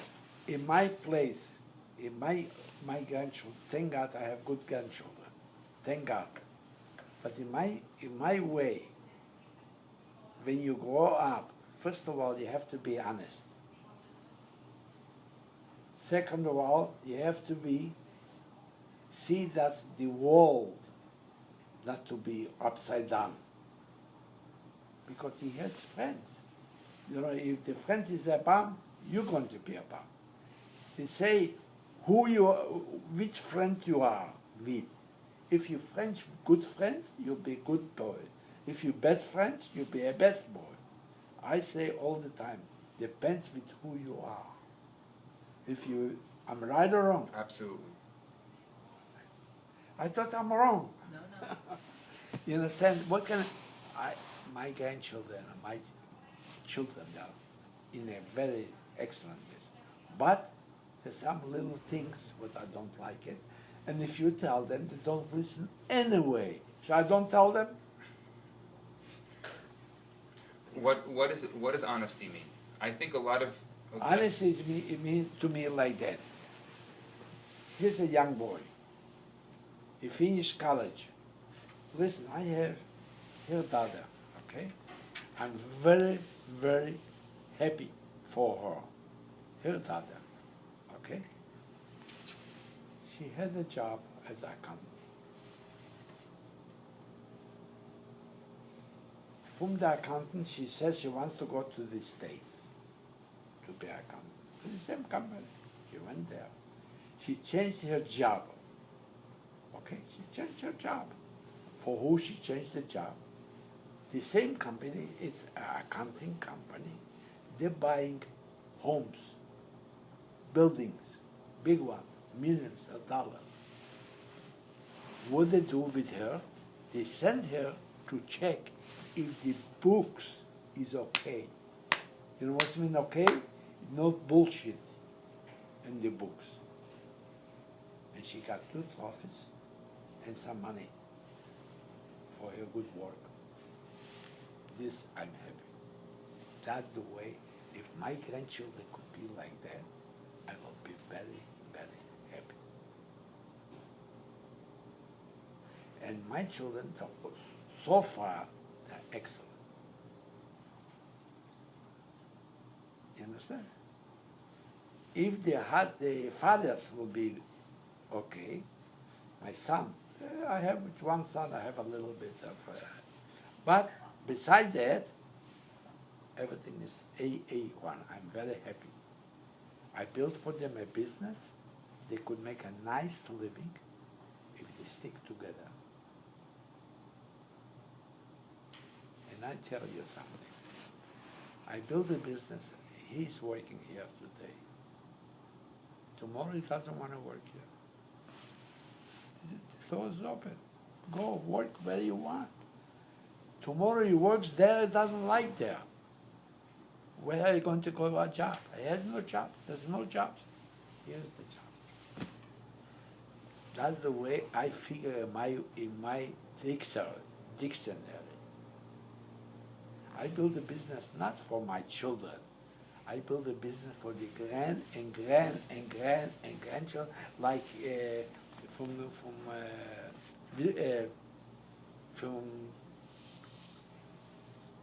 Germany. What his name is? All over he has people. The rich man. What's his name? From Vienna. You know he has all over people. He's a very rich man. Okay. Yeah, it's fine. Who? I have no idea. There's a lot of rich Germans. You understand?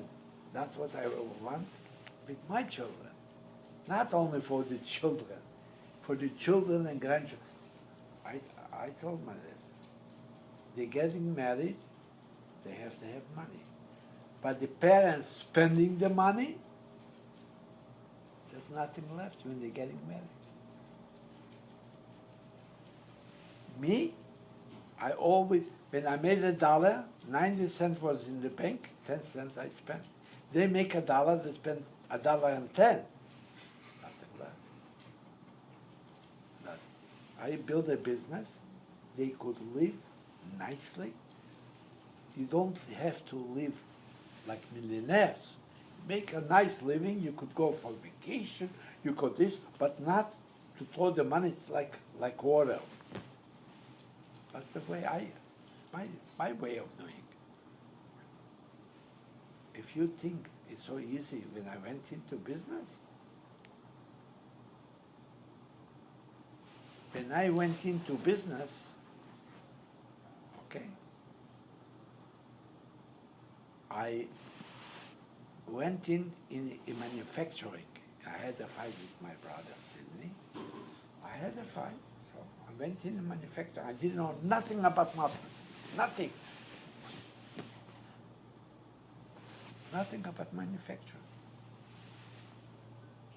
So I had a fight with him, so I said to Sydney, buy it. I'm for sale. He says, he doesn't want to buy. I said, Sydney, you don't want to buy? No problem. You give me a pay. I didn't get big pay. A pay to make a living. I had 5 children. And in the same time, I bought a house. Not bought, I built a house. At the same time. I go in the business, and my brother says, ha, ha, ha, ha. I said, what are you doing? You're going to compete Ideal. You're going to beat St. Louis. There's 1,000 people by Ideal upholstering. He made everything himself. Serta, Silly, Simmons, you're going to compete them? I said, Sydney, I don't care what they make. I didn't go to compete anybody. But I went, make a good unit, right? A good price and a good service. Who wants to buy will buy. Who doesn't want to buy? Bye-bye. Very simple, no? Simple that could be. For sure. I started my business and my brother was laughing. I couldn't finish the corner. The corner is around in the mattress. I couldn't finish it. What's happened? I call up my supplier from upstairs and I said to my supplier, Joe, come over, I have a problem.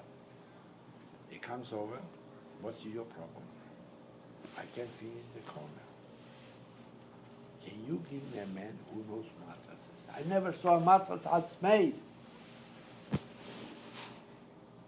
he comes over. He says, okay. I said, give me a man who knows mattresses. I'll pay what you ask me, 50, 100, 200. I need to finish the corner. He said, okay. He sends me a guy with United Bedding. He's 60 years in the business. Send me a little French fellow. He's the manager. Okay, comes over.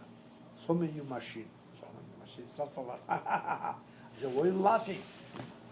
He said, if you think you could make a mattress with this machine, then you're mistaken. I said, okay. Would I need it? An hour machine in Boston Machinery. Who you think I call? I'm not going to call the salesman. I call the boss. I said, what's his name? I don't remember. I said, Joe, you have a machine? Now? Yes. How much cost? $5,000. So I started to laugh. I said, sir, I'll tell you the truth. I just started my company. I haven't got 5 cents. What can you do for me? Right? He said, Mr. Itzkovitz, I'll send you the machine tomorrow morning. You'll have it in your place. He didn't ask, how will I pay? When will I pay? And what will I pay? Nothing. Why? Would you know why? I'll tell you why, but I want to know if you know why. A man, when they send me merchandise and doesn't ask me what to pay and how to pay, I ask you why he did it. He trusted you somehow. No, he's a smart businessman. You know why he's a smart businessman? I open a factory. Today I buy this machine. What can I do with the machine? I can eat the machine. If I don't pay him, he'll take it back. He has a customer. You see, you sell him one machine, tomorrow you're going to sell another machine, the other will sell the third machine. And I'm a customer. He's a smart businessman. And I paid him off in a lot of time. I paid him off everything. Okay? He brought me the machine, installed the machine, I make the mattress, I bring it to my brother. He said, now you're talking. And that's the way I start my business. Okay? Without a cent. I had $2,000. With $2,000 I start my business.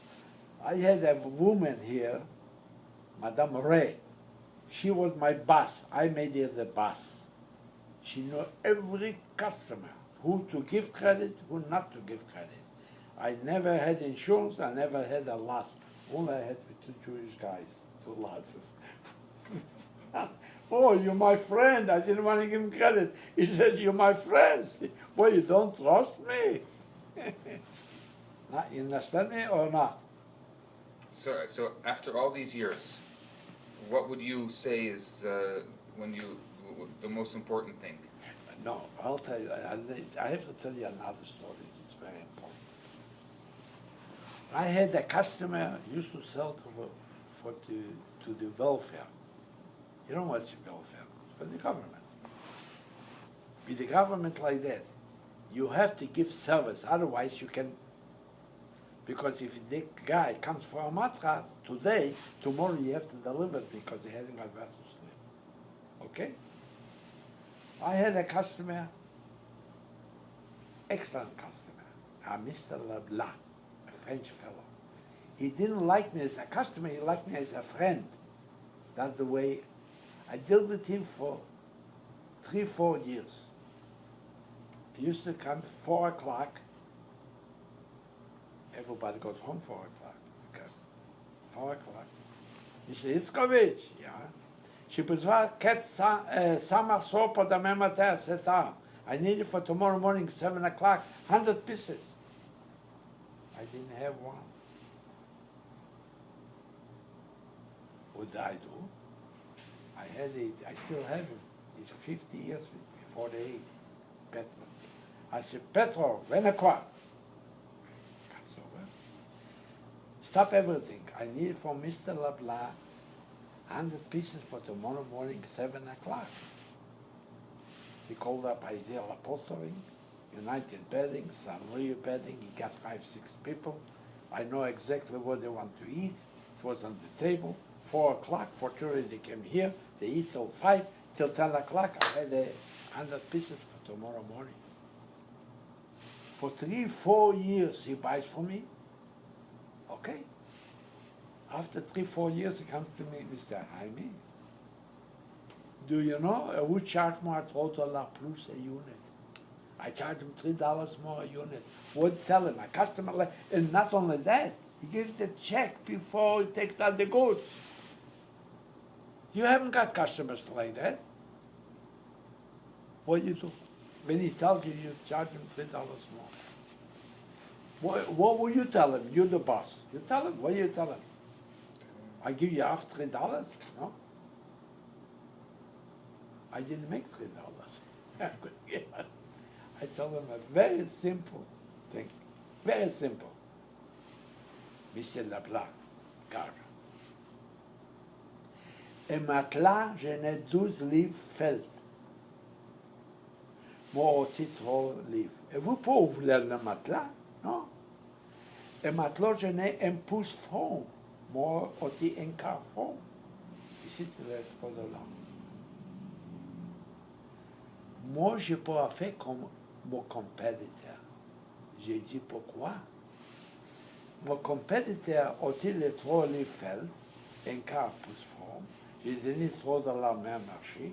Le matelas, c'est pas la même chose. C'est pas voir le matelas. Qu'est-ce qui arrive? Et vous délivrez le matelas à le client. Le client dit, c'est garbage, je retourne à vous. Et vous prenez le matelas, retourne à moi. Je n'ai pas besoin de ça. Moi, j'aime, c'est anyway. C'est bon, c'est sorti le matelas, c'est bon. Si vous checkez là-bas, si vous commencez avec ça, c'est correct. Vous capable 6 mois, 1 an, c'est rien. La porte se ouvre pour vous, si vous voulez retour. So he stays in the wait for 2 minutes, he says to me, he said, Hymie, je connais pourquoi j'ai payé $3. So I said, pourquoi? Le service, qu'est-ce que vous donne? Moi, je ne suis pas capable de trouver. Now you understand me what I said? How many customers can you have? Not many. That's the way I build my business. My children today, they say, oh, we have a lot of customers. I have no competition. Why? I'll tell you why. I don't overcharge the customer. I have to charge him what I have to make a living. I have expense. After the expense has to be left over something for next year. Otherwise, I don't sell. I'm not working for nothing, right? So I don't and I have no competition. I said to my children, you give service to the customer. Say it again. I say to my children. I said to my children, if you get the customer, to the buyer, service, no problem for him, he'll give you $1 more for the merchandise.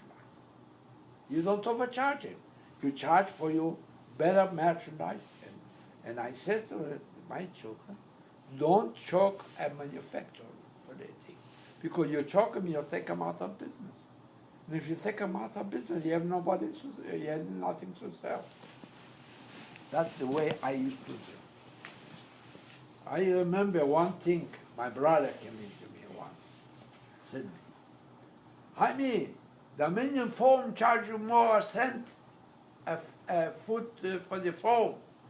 I said, it's good. He has to make it. What's wrong if he charge a cent more? He didn't charge a cent more. But in his thing, it's a cent more. You understand? In business, I told him many times, if you have a good customer, you give him good service, he'll never go away from you. Never. I talked to Georgie. You know what he told me? City Furniture in Florida never want to buy from us lately. Why?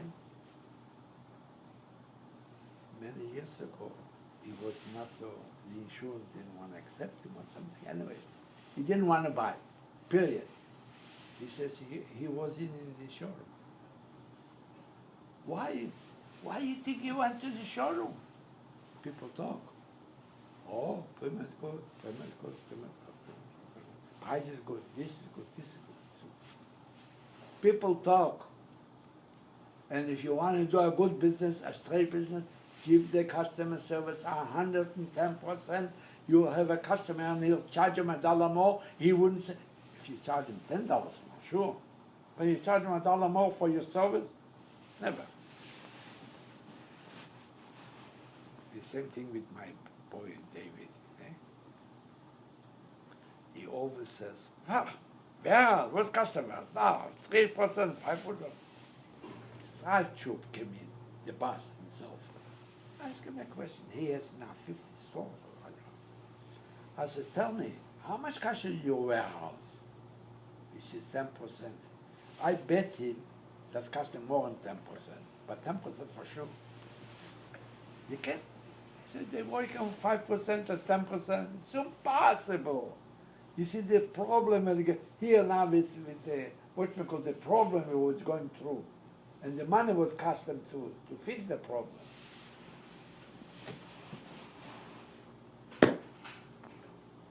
Now you understand? We didn't talk about how you met Rosette. Oh, you didn't talk how I met Rosette? We don't know anything. I'll talk Rosette. That is a good one. That is a good one. I used to go out with different girls. My brother said, he says to me, go to Europe for 3 months. I was happy, but I went with 2 big valises. Anyway, I go with my brother, it was a wedding or a mitzvah. I see my wife. It's a friend of mine. I said, Ludwig, is your girlfriend? He says, no. Are you going out with her? He says, no. Can you give me your number? Is her number? I'll call her. Oh, it's not good for you. You don't speak French.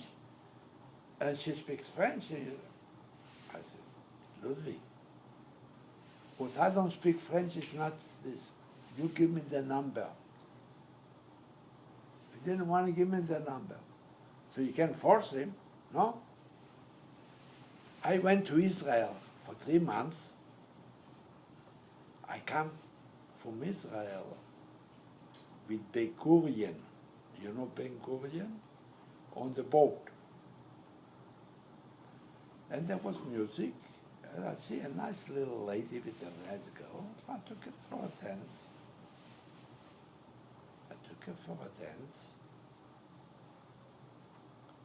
So she said, where you come from? I said, from Montreal. She said, you from Montreal? I have a sister in Montreal. You want to go and give her a regard? I said, sure, why not? I call her up. I come over. Who I see? My wife. So I go over to her. I say, did you go out with Ludwig? She says, yes. I said, that's the one. So I says to her, would you like to go for a drive? She said, no. So the oldest brother, Ralph, says, what's the matter with you? He said, Jewish boy, go with him. Boy, he's not going to eat you? So she went with me. I thought, I'll drive. In 2-3 months, I said, me love you, you love me, we marry you, and finish. It's a good one. You like it, eh? So that's the way I met my wife. I have good stories, huh? Great stories. So what's the secret of, what, 69 years? 59 years. What? How long are you married? 56. 56 years. I So- married in 1960. So what's the secret of 56 years? What's the secret? We used to fight a little bit here and there, but it's okay.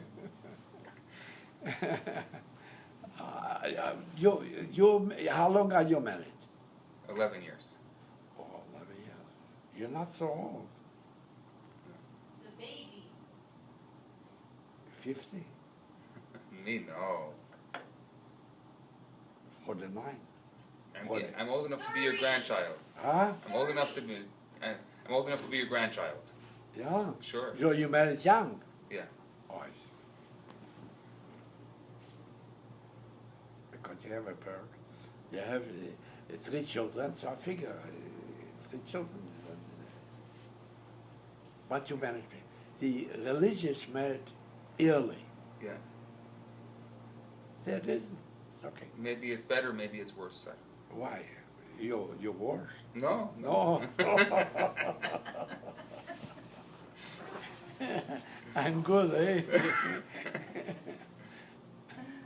So that's all the story what I told you. Okay. Good stories. Amazing. So now you know everything, how I married my wife. Okay. Marlene, is there anything else? I don't think so. Did we cover everything?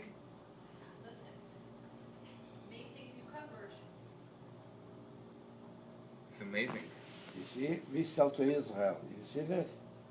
I wanna walk around with you a little bit, and I want you to tell me what's. We can turn this off. Let me see how to turn this off. You're still not here. Oh, yeah. You're right. You see? Voila. Now it's not so bad anymore. Honey, are you hungry? Are you okay? I'm okay. Ask him what he wants. I did. I told the boys. Yeah, I you told them done to what? let me know, and they haven't. Jordan brought his lunch. Josh, I don't know. He knows to let me know. Maybe to Arnold will get the sandwich here. You got a lot today? Cheese Yeah. sandwich. Or to what? A You club don't need the sandwich. light anymore? Do you want me to get something Well- for you? You Yeah, don't need the no, light no. anymore, or you do? No. Oh, no, then we're they'll not gonna- send it here. But from where? I'll put it away soon. Cherries. It's okay. A Oh, club cherries? sandwich. They make a club sandwich. It's French fries. Okay. So, I want you to walk. I want to walk around with you for a minute over here. Yeah. You stand up. I want you to tell me what's on the wall of fame. Where's your cane? It's over here. Okay. I'm just gonna. I'm gonna take a video of it. Sure. Oh, Okay. Let's start off with the Yeah, the beginnings. beginning with Yeah. Mir. Mir, okay. Okay. Start. Good. What? I want you to tell me about what's on the wall. This is Mir by the Zamek. This is the Zamek. What's in the Zamek? This is my old building. What I had it before on Sikar. Or the Claire. I don't know.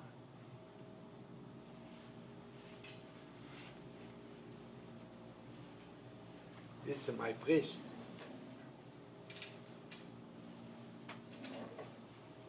It sounds strange for a Jewish boy to be saying, "This is my priest." And you know who made the picture? Exactly like him. He worked for me from Spain, not from Spain, and this is the city, Montreal city, the government.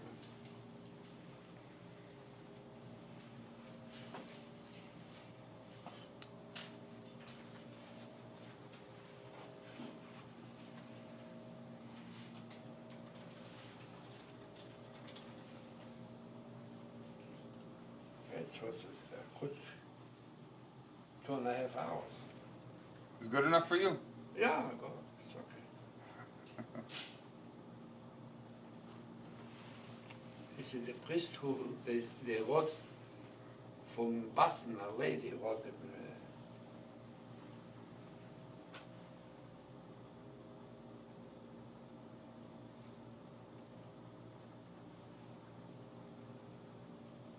Okay. What And else? this is the city in Mir too. This is Mir.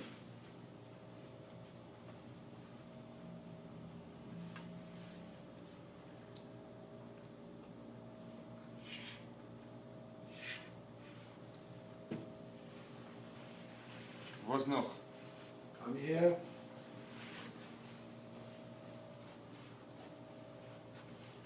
Here's Eddie Kenter, my cousin, and here's his grandson.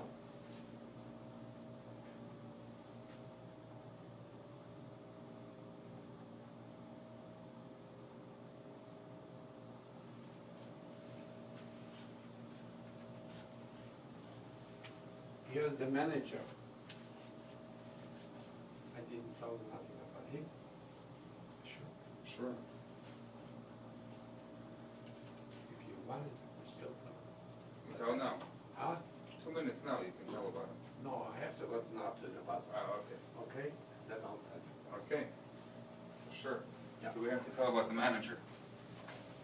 And It's good. We get the.